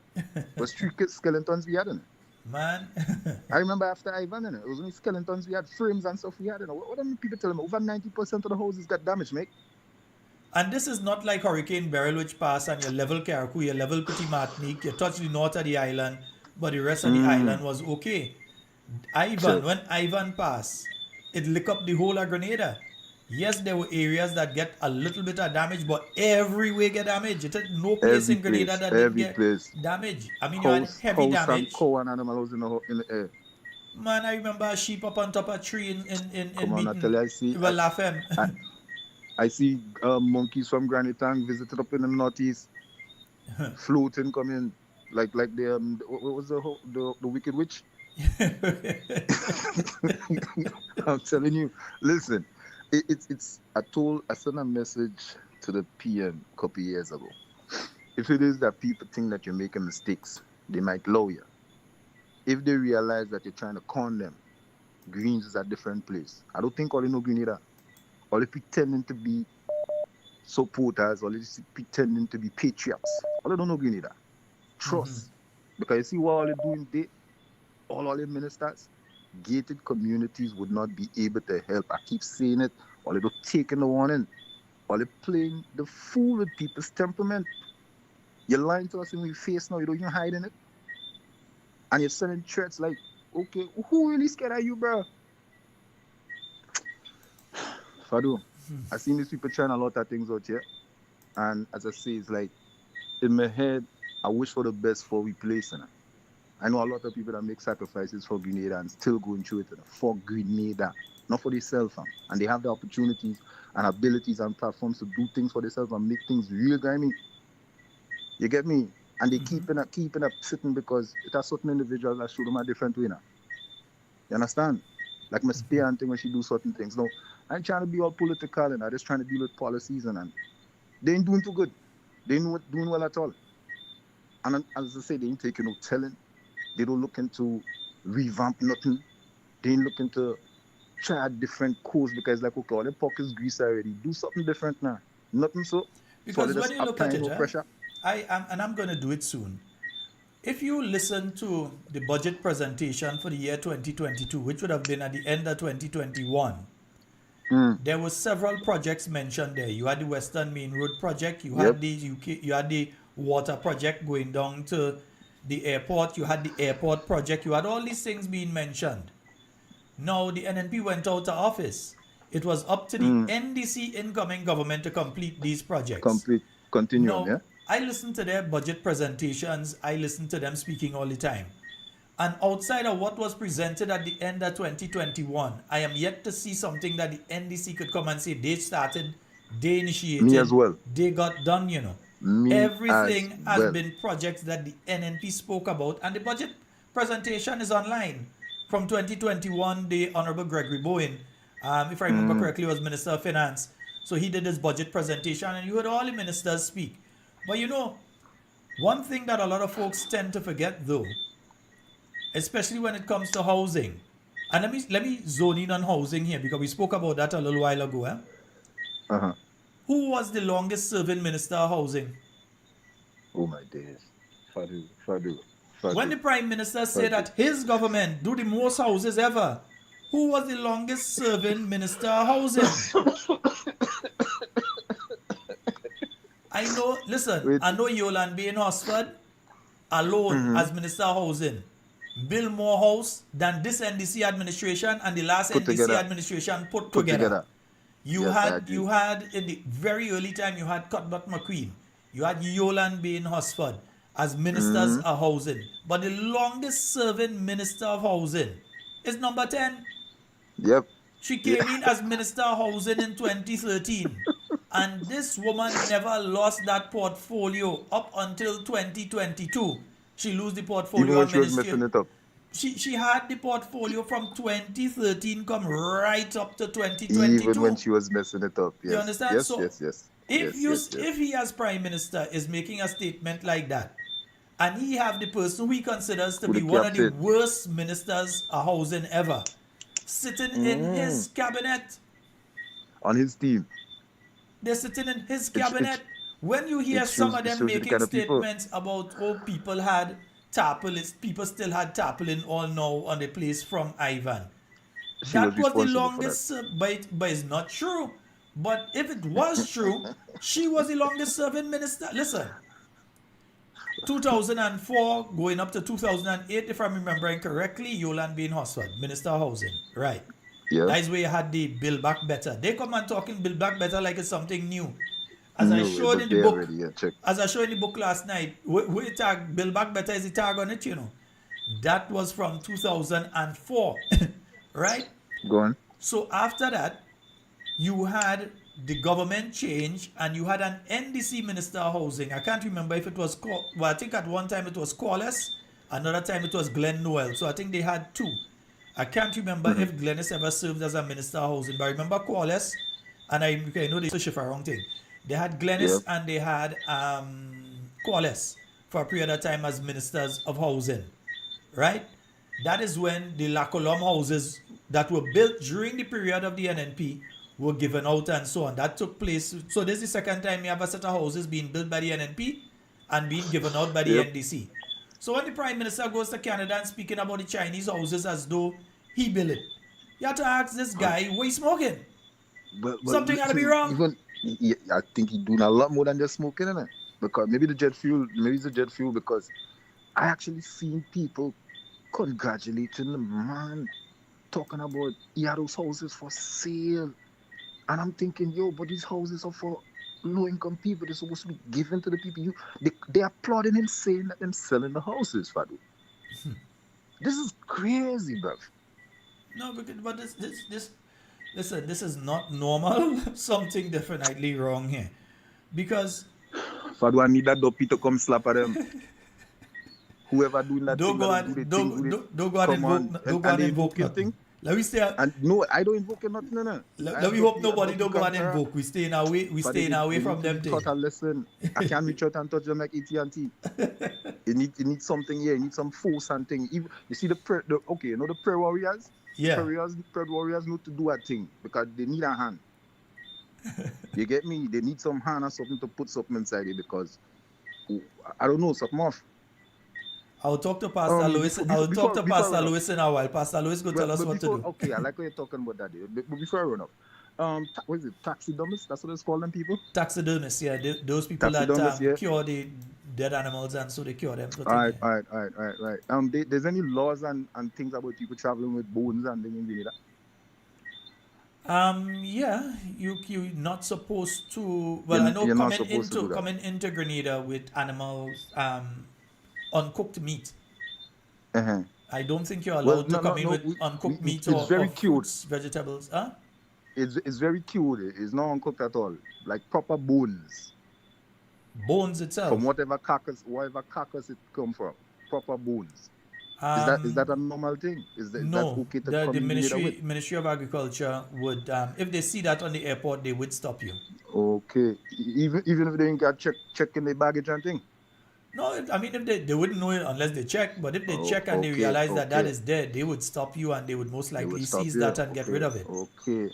Okay, I think we need to do some investigation. Last thing before I go. The PM talking about bringing in micro agents and stuff, biological agents stuff in the island, right? Mm-hmm. Some of the soil that's coming in for his company sitting now, because I believe he might have shares in certain companies now, sleeping partner, silent partner kind of thing. Well, we know. We asking question. We know. Well, I mean, put two and two. We don't know. You get me? Padu, read between the line. We don't know. We asking questions. Fearless. We asking questions. Yeah. So those materials that be coming into Grenada, or they screen for pathogens, biological irregularities and all that. I'm concerned because I heard of a vessel. I didn't get the pictures and so on, so that's why I didn't speak about it. But I was hearing of a vessel that came in. I don't know what island it came in from. Carrying building. When I say building material, like gravel and stuff, came in carrying that. Now remember, we have gravel and concrete that already under financial problems there. You have CCCCI with the gravel place in Lansapine there. So you have places you can get from here. So for a vessel to come in with that, if that is indeed what took place, is concerning to me. Very much. And especially with which island it may have came from. Remember? They are come from, right? Because see the thing with me, I have a bad habit of remembering all kind of events in Grenadian history, yeah?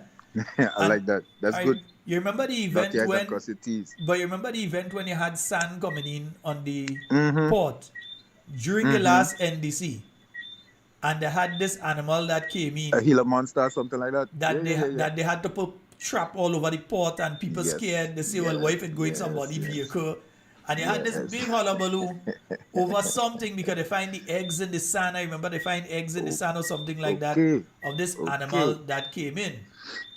Remember, there was also the other issue outside of that, just as an aside, of an anaconda that was brought into the country just before the last, not this election, just before the 2013 election, The anaconda that ended up in Lavera, it was, yeah, I do. So the irregularities now, although it's faced with one team, they're almost doing like a color wash. So the good things, the high points is this. The low points dates back to next time to somebody else. That's what we're doing here in Grenada. And we got cool with it. Fadu, I remember I see you hungry. Want to take some orange and thing. You understand? They get 9 years and thing now. For 9 oranges now. You're telling you. They ain't get no bricks and no passes. This administration line in your face, bruv. And everybody cool now. But no, the impression that they are giving out there is that they have dropped youth unemployment to single digits, and I've already explained on the program how that is so.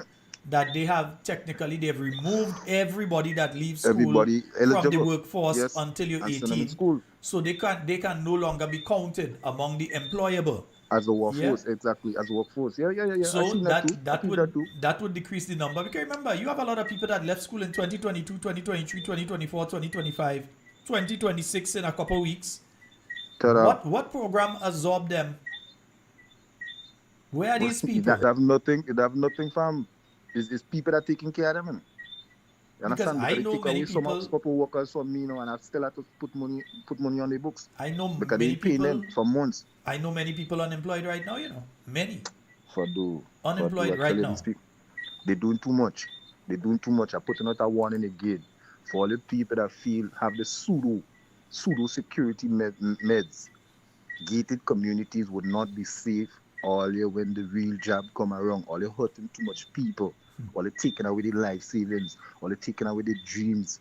You understand? The goals. All they're breaking them. And all they're trying to make some money off of this medical thing, talking about mental health. You get me? Mm-hmm. Put back the old people in the positions that they're supposed to be so they could guide and counsel the youngins. You understand? Let we keep Grenada how it used to be. All of them not ready for what they're trying to put there, brother. I seen it all over the place. And I know it was coming. All they're not ready for it. No, let's Gated hope communities it would does not not. save all your- Let's hope it does not happen. Fadu, We all have to that live happen here, and we already. always want our country to remain peaceful. Fadu is not an us, but this what go happen. You remember the structure of society, right? Is based on people believing in it, right? Mm-hmm. You get me? It's like money. Money is a promissory note, more or less. That's the origin of it. So for me to believe in the currency, for the currency to have value, I have to believe in the currency. Mm-hmm. It's like you could say, I don't take in that job, that dirty money. You could say that, right? Yeah. Right? Anybody could say that, right? So it's them believing in the situation that keeps it going. Now, once people lose faith in the system, the system collapse. It's done proven that every aspect of our society right now is compromised. Every aspect of it. You get me? In every week's leading up from the time them people been in power to now, there's allegations, there's proper facts, documentation that's come out that every institution has been compromised. There's believing in a system that is not valid. If the PM himself is saying the stuff, making the utterance that he's making, doing the things that he's doing right in front of us, blatantly, fam, there's no system again. You think I'm the only one seeing it? I can't be the only one. There's opportunist farmer, Fadu. There are people that will take the dysfunction of what's going on right now and make a profit of it, and that Fadu, we start already. Fadu, we gotta cut it. Go on, Yeah. still All right, bless you. Yeah. Yes, indeed, folks. That's Fadu there. Yeah, phone lines are open 440-7377. That's the number for you to call. What taking place here? Yeah, for you to call and get onto the inside. Yeah, 440-7377. You can call directly or you can call on the WhatsApp. Yeah, and let me just see if I missed any calls in that time there. Yeah, I think I missed one there. Let me see if I could get back at this individual that was trying to reach us. Yeah, folks, no, we cannot. Grenada, our country, cannot take 5 more years of what we have going on now. We cannot take 5 more years of that. I honestly do not believe our country can take that. Our economy will not be able to take it. Our infrastructure will not be able to take it. Our educational system, our youth, our elderly, they will not be able to take it. I think I've reached back to that caller that was attempting to call. Hello, good night. Hello? Oh, caller, you're muted. You need to unmute. You're muted, so we're not hearing you. You need to unmute. Hello, caller, you need to unmute your... Yeah, well, they hung up. Yeah, they were muted, so you need to unmute. When you call back, hopefully you'll call back and we'll be able to get your call. All right, so yes, folks, 440-7377 and 34... Boy, that's a force of habit, you know. That one always difficult to get. Now, there's also a major discussion going on right now about people in the diaspora coming back to vote. And let me just make this clear. Diaspora Grenadians are Grenadians too, huh? And we'll come back to that. We have a call on the line. Hello, good night. Hello, good night. Oh. Okay, we lost that call. Caller, that one seems to be my fault. I have to keep my hand here. Right? Yeah, so give us a call back. 440, and let's try this one and see if we get through with this call. Hello, good night. Hello, good night. Hello, good night. Good night. How are you doing tonight, boss? Hey, I'm quite fine. Go right ahead, man. You're live. Yeah, good night. I just have one small topic Tito. I've been like listening and viewing Tito. for the past time. Yeah, All right, yeah, yeah, good man. I night. just make it on the voice, man. Yeah, I kind of cool, so you kind of, so I just have a small point. I don't know if you go, reach far or if you, but to my, listening and seeing, there is a lot of, good police officers in Grenada. When I really sit down and I look at it and I look at the media, there is a good police officer come out and the media pass, like, I don't know how long this thing posed, but he asking, because when I look at this officer, like this officer more concerned than the youths of Grenada, than the higher authority, like the Prime Minister and them, because if you're trying to legalize marijuana, you understand, and then you, like the Prime Minister, coming out and put out this kind of speech and then whatsoever it was happening. And then the police, some of them police and them who dress up in khaki, coming out now and making videos and asking the youths and them to be away from drugs, marijuana. So who ruling the country? The police who ruling the country or the Prime Minister? That is just my thoughts.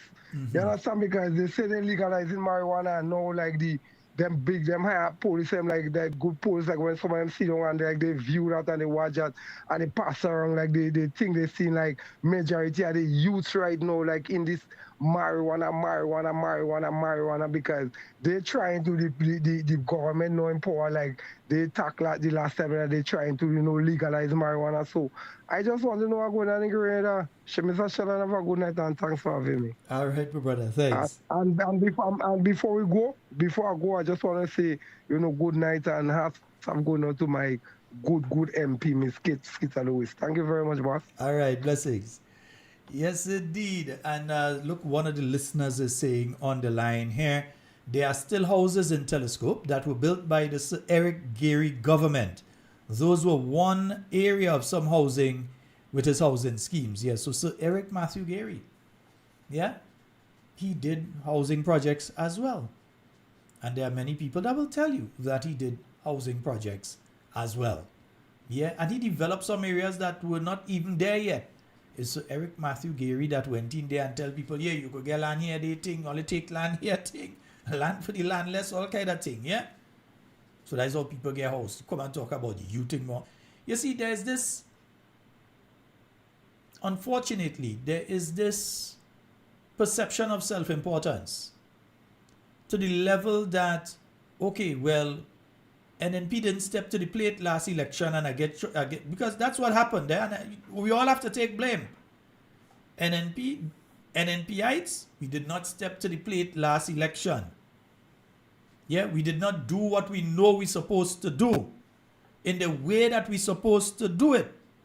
And if we play the fool this time around, the same thing we're talking about Grenada can't take care right now, you may very well end up with that again. Because don't think that they sit down there and they're not conniving. Don't think they sit down there and they don't have strategic plans of how to win that seat and who they go bamboozle. Because they think very lowly of the intelligence of the average Grenadian. They believe that the average Grenadian is not an intelligent person. They believe that we went to school just because we parents buy the uniform, not because we wanted to go. They believe that when we went there, we spent most of the time daydreaming, watching out the window and not paying attention to the classes. So they believe very lowly of the average Grenadian. You hear them always talking about education. They're not just talking about education because they see the importance of education to average Grenadians, you know. They're talking about education because they don't believe the rest of us educated. They believe them alone educated. No matter if they used to get a Z in exam and they go and they get a degree. They believe that they are more educated than the rest of us. So that's why they continually talking about education. It's like all them people and them that used to support NNP, they, in their minds, they see us as though if we're not intelligent or we don't know what we are doing. So that is why you hear them going around making all these stupid statements and so about people and calling people all sorts of names and so. It is because there's a particular mindset that exists within the leadership of the NDC. We have a call on the line. Hello, good night. Good night, Mr. Scott. Hey, bitch. I can be short. One thing I must say, I wanted to say so for a long time, but I realized that some people pick up on the same thing. You have a soulless prime minister, and I done with that. The next thing I want to talk about is the lady in Cherry Hill that talking about the stones and things. She is correct. You cannot move that vegetation from above there because you got to remember the park is there and that is like a quarry, and that land there is not like solid thing, is very rubbly. And if you move the plants from there that has the root holding the soil together, eventually it's going to collapse and cause a big landslide there. Have a good night, Mr. Scott. Listening to you and keep good. All right. Thank you very much, Midge. Yes, indeed. All right, my brother. Yes, indeed, folks. And no, but you see it. Even when he did that interview with the lady that was just fawning over him the last time, and she was saying, oh, you seem like a robot, you seem like a robot, you seem like a robot. No, let me explain this thing. The guy is devoid of emotion. He has to act. He has to try and put on. He doesn't have any emotion. Yeah? Because in my belief, he just doesn't care. You don't like what I'm doing? Well, that's your business. I'm the Prime Minister. You don't like the fact that I don't live in the Prime Minister's place? I too good for there. And if you don't like it, that's your business. I could say I buy 2 bridge for River Road. If River Road people don't like it and Dabo people don't like it, that's their business. He doesn't care. And his ministers have taken a similar path, because those of you that live in the individual constituencies can say that you recognize and you realize that your ministers don't care. They don't care about you. Their bank account fat. One could tell you only have 50 cents remaining in it and at the beginning, and now he could tell you that if win, lose, or draw, he out of this thing, he's set for life. And we are integrity in public life legislation, you know, but he could say that. He's set for life.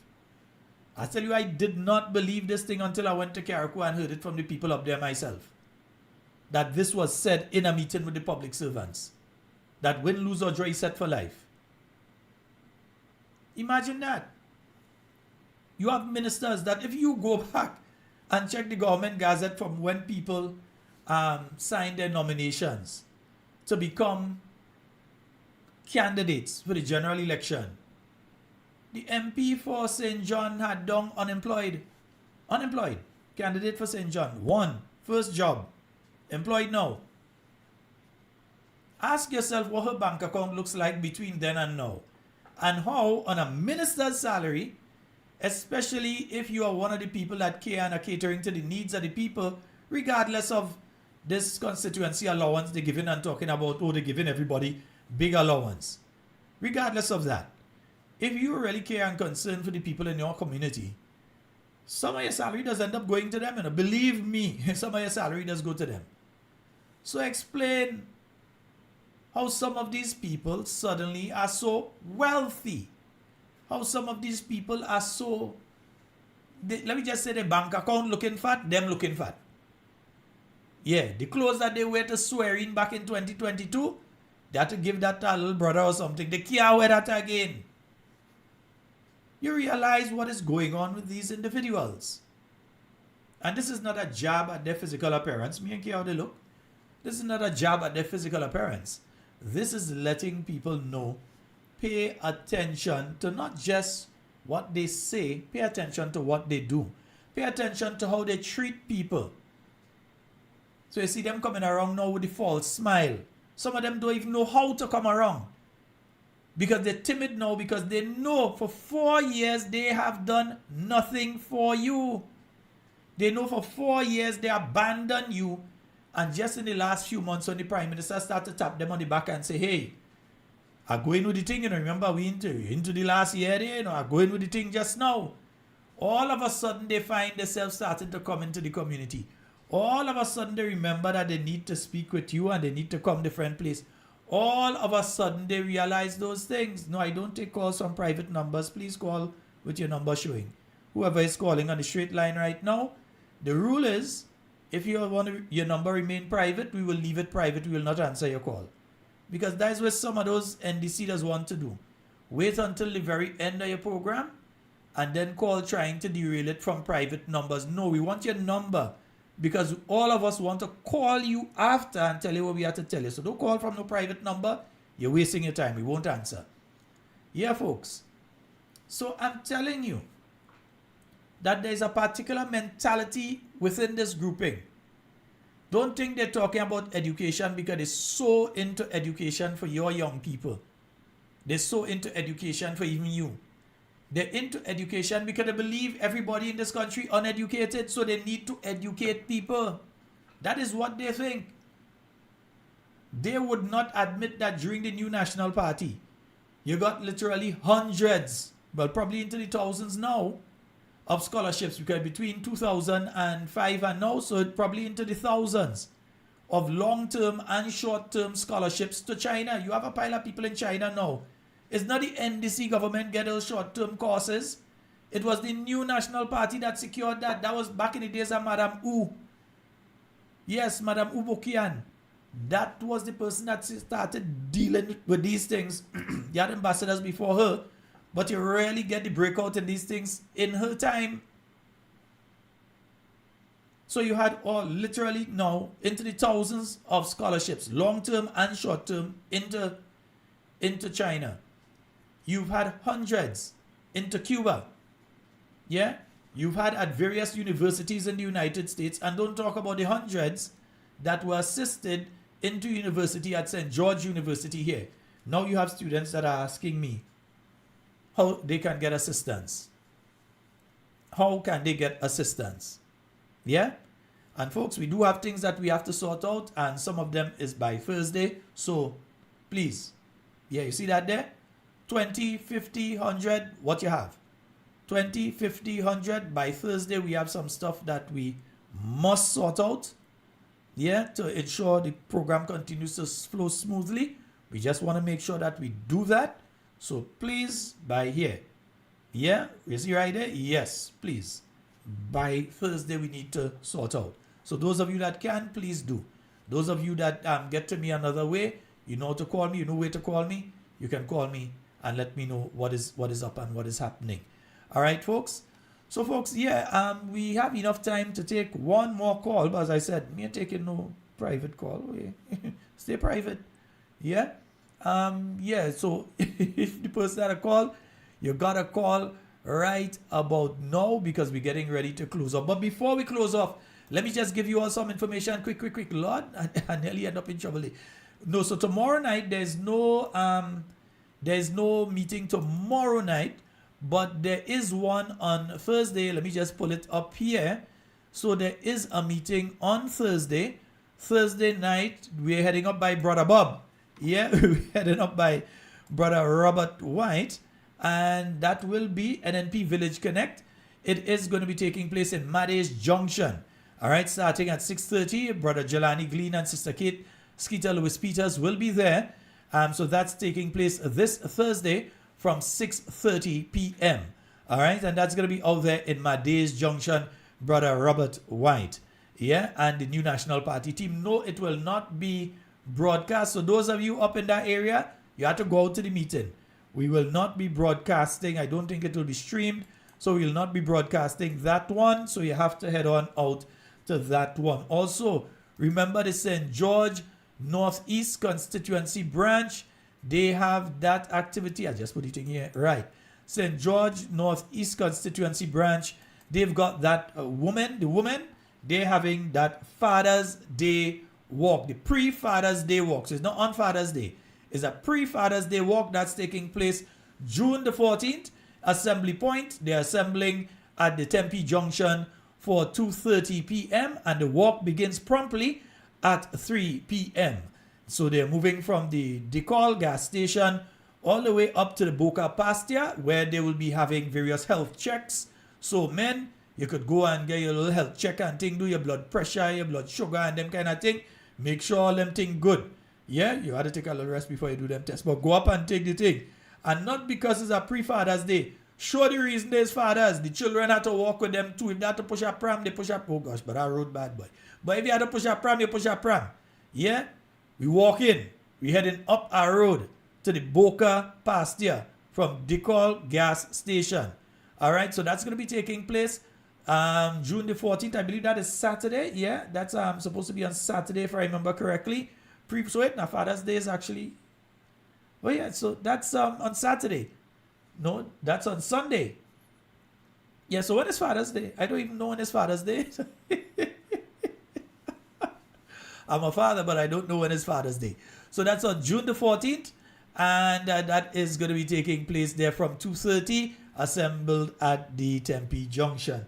Also, folks, I've got to remind you all of the NNP activity coming up there. Yeah, that is the Exquisite Affair. So that is going to be taking place on Saturday, the 11th of July, 2026, starting at 9 p.m. Music by DJ Jude and Small Close taking place at the Top Civic Center, 1098 Utica Avenue, Brooklyn, New York, 11203. And you're seeing who you could get your tickets from there. Yeah, because I have to kind of go through quickly. You're seeing who you could get your tickets from there. And also, you will be having the Honorable Emlyn Pear, political leader of the New National Party and leader of the Majesty's Opposition. Senator the Honorable Nolan Cox, deputy leader of the New National Party, candidate for the constituency of Carriacou Petit Martinique. Mrs. Nolene Thompson, candidate for the constituency of St. David, the girl that giving that man a serious run up there. Yeah? Yeah, she will beat him too. Dr. Adrian Joseph, the man himself. Yeah?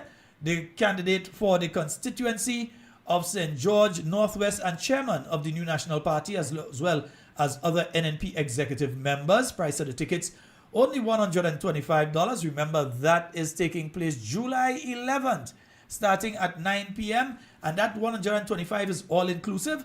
And it's going to be taking place at the Top Civic Center, 1098 Utica Avenue, Brooklyn, New York, 11203. All right. Yes, folks. So, folks, remember. Yeah, we need your help. Remember, right? And that is all the time we have for Talking Points tonight. It has been wonderful being here with you. And in everything you say and do it safe and secure. We want to be speaking to and with you. And definitely not about you. Love each and every one of you. I am out.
Persevere, my brother, soon you'll walk up Success Street.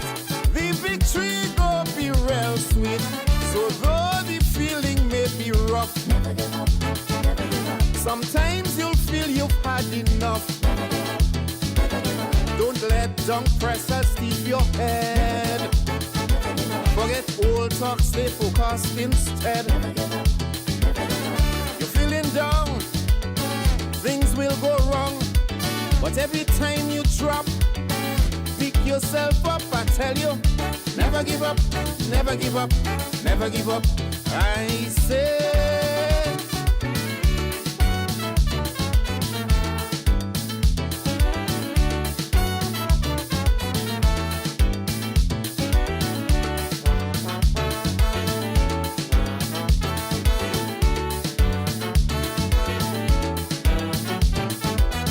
A homegrown story to relive, coming from right here in Grenada.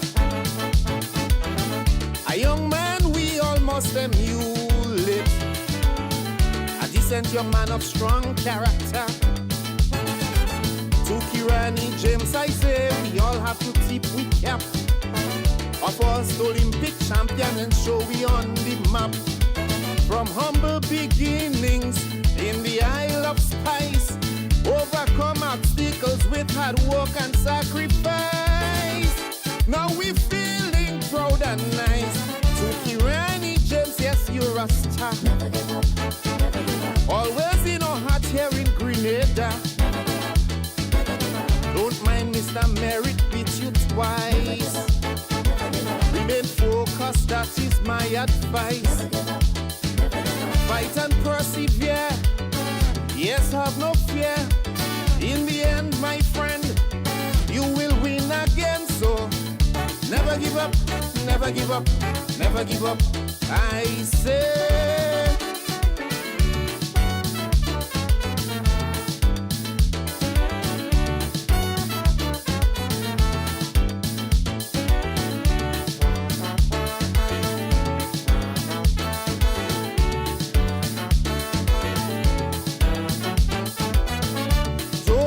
Expect to be champion very first time you compete, but hard work, sweat and resolution helps make winning more sweet. You must think first class, you want to be the best. Always position yourself to win the contest. Practice make it perfect, train hard and get it right. Overnight successes do not come overnight. Always keep your goals in sight. Every time you feel you want to stop, never give up, never give up. Hold the pressure, man, don't you drop. Never give up, never give up. Remember, he who laughed last, he laughed best. Never give up. Gold and no gold till it passed the test. Never give up. Fight on to the end. No shortcuts, no bend. Just keep up the fight. You will get it right. So never give up, never give up, never give up. I say.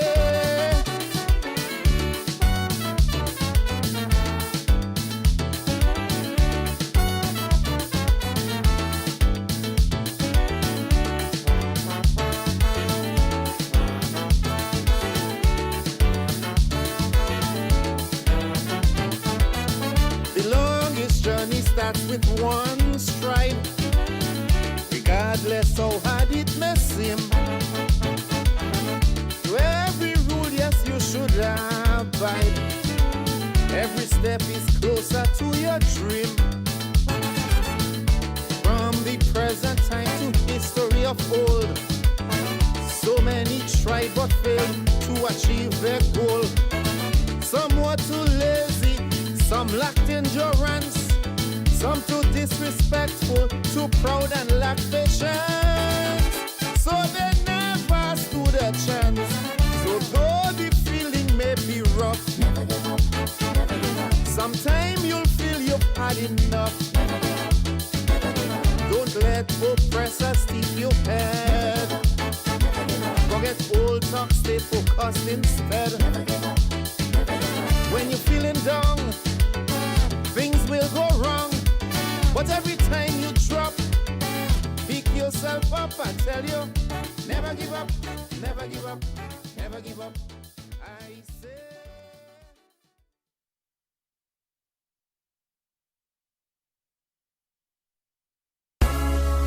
This is not politics.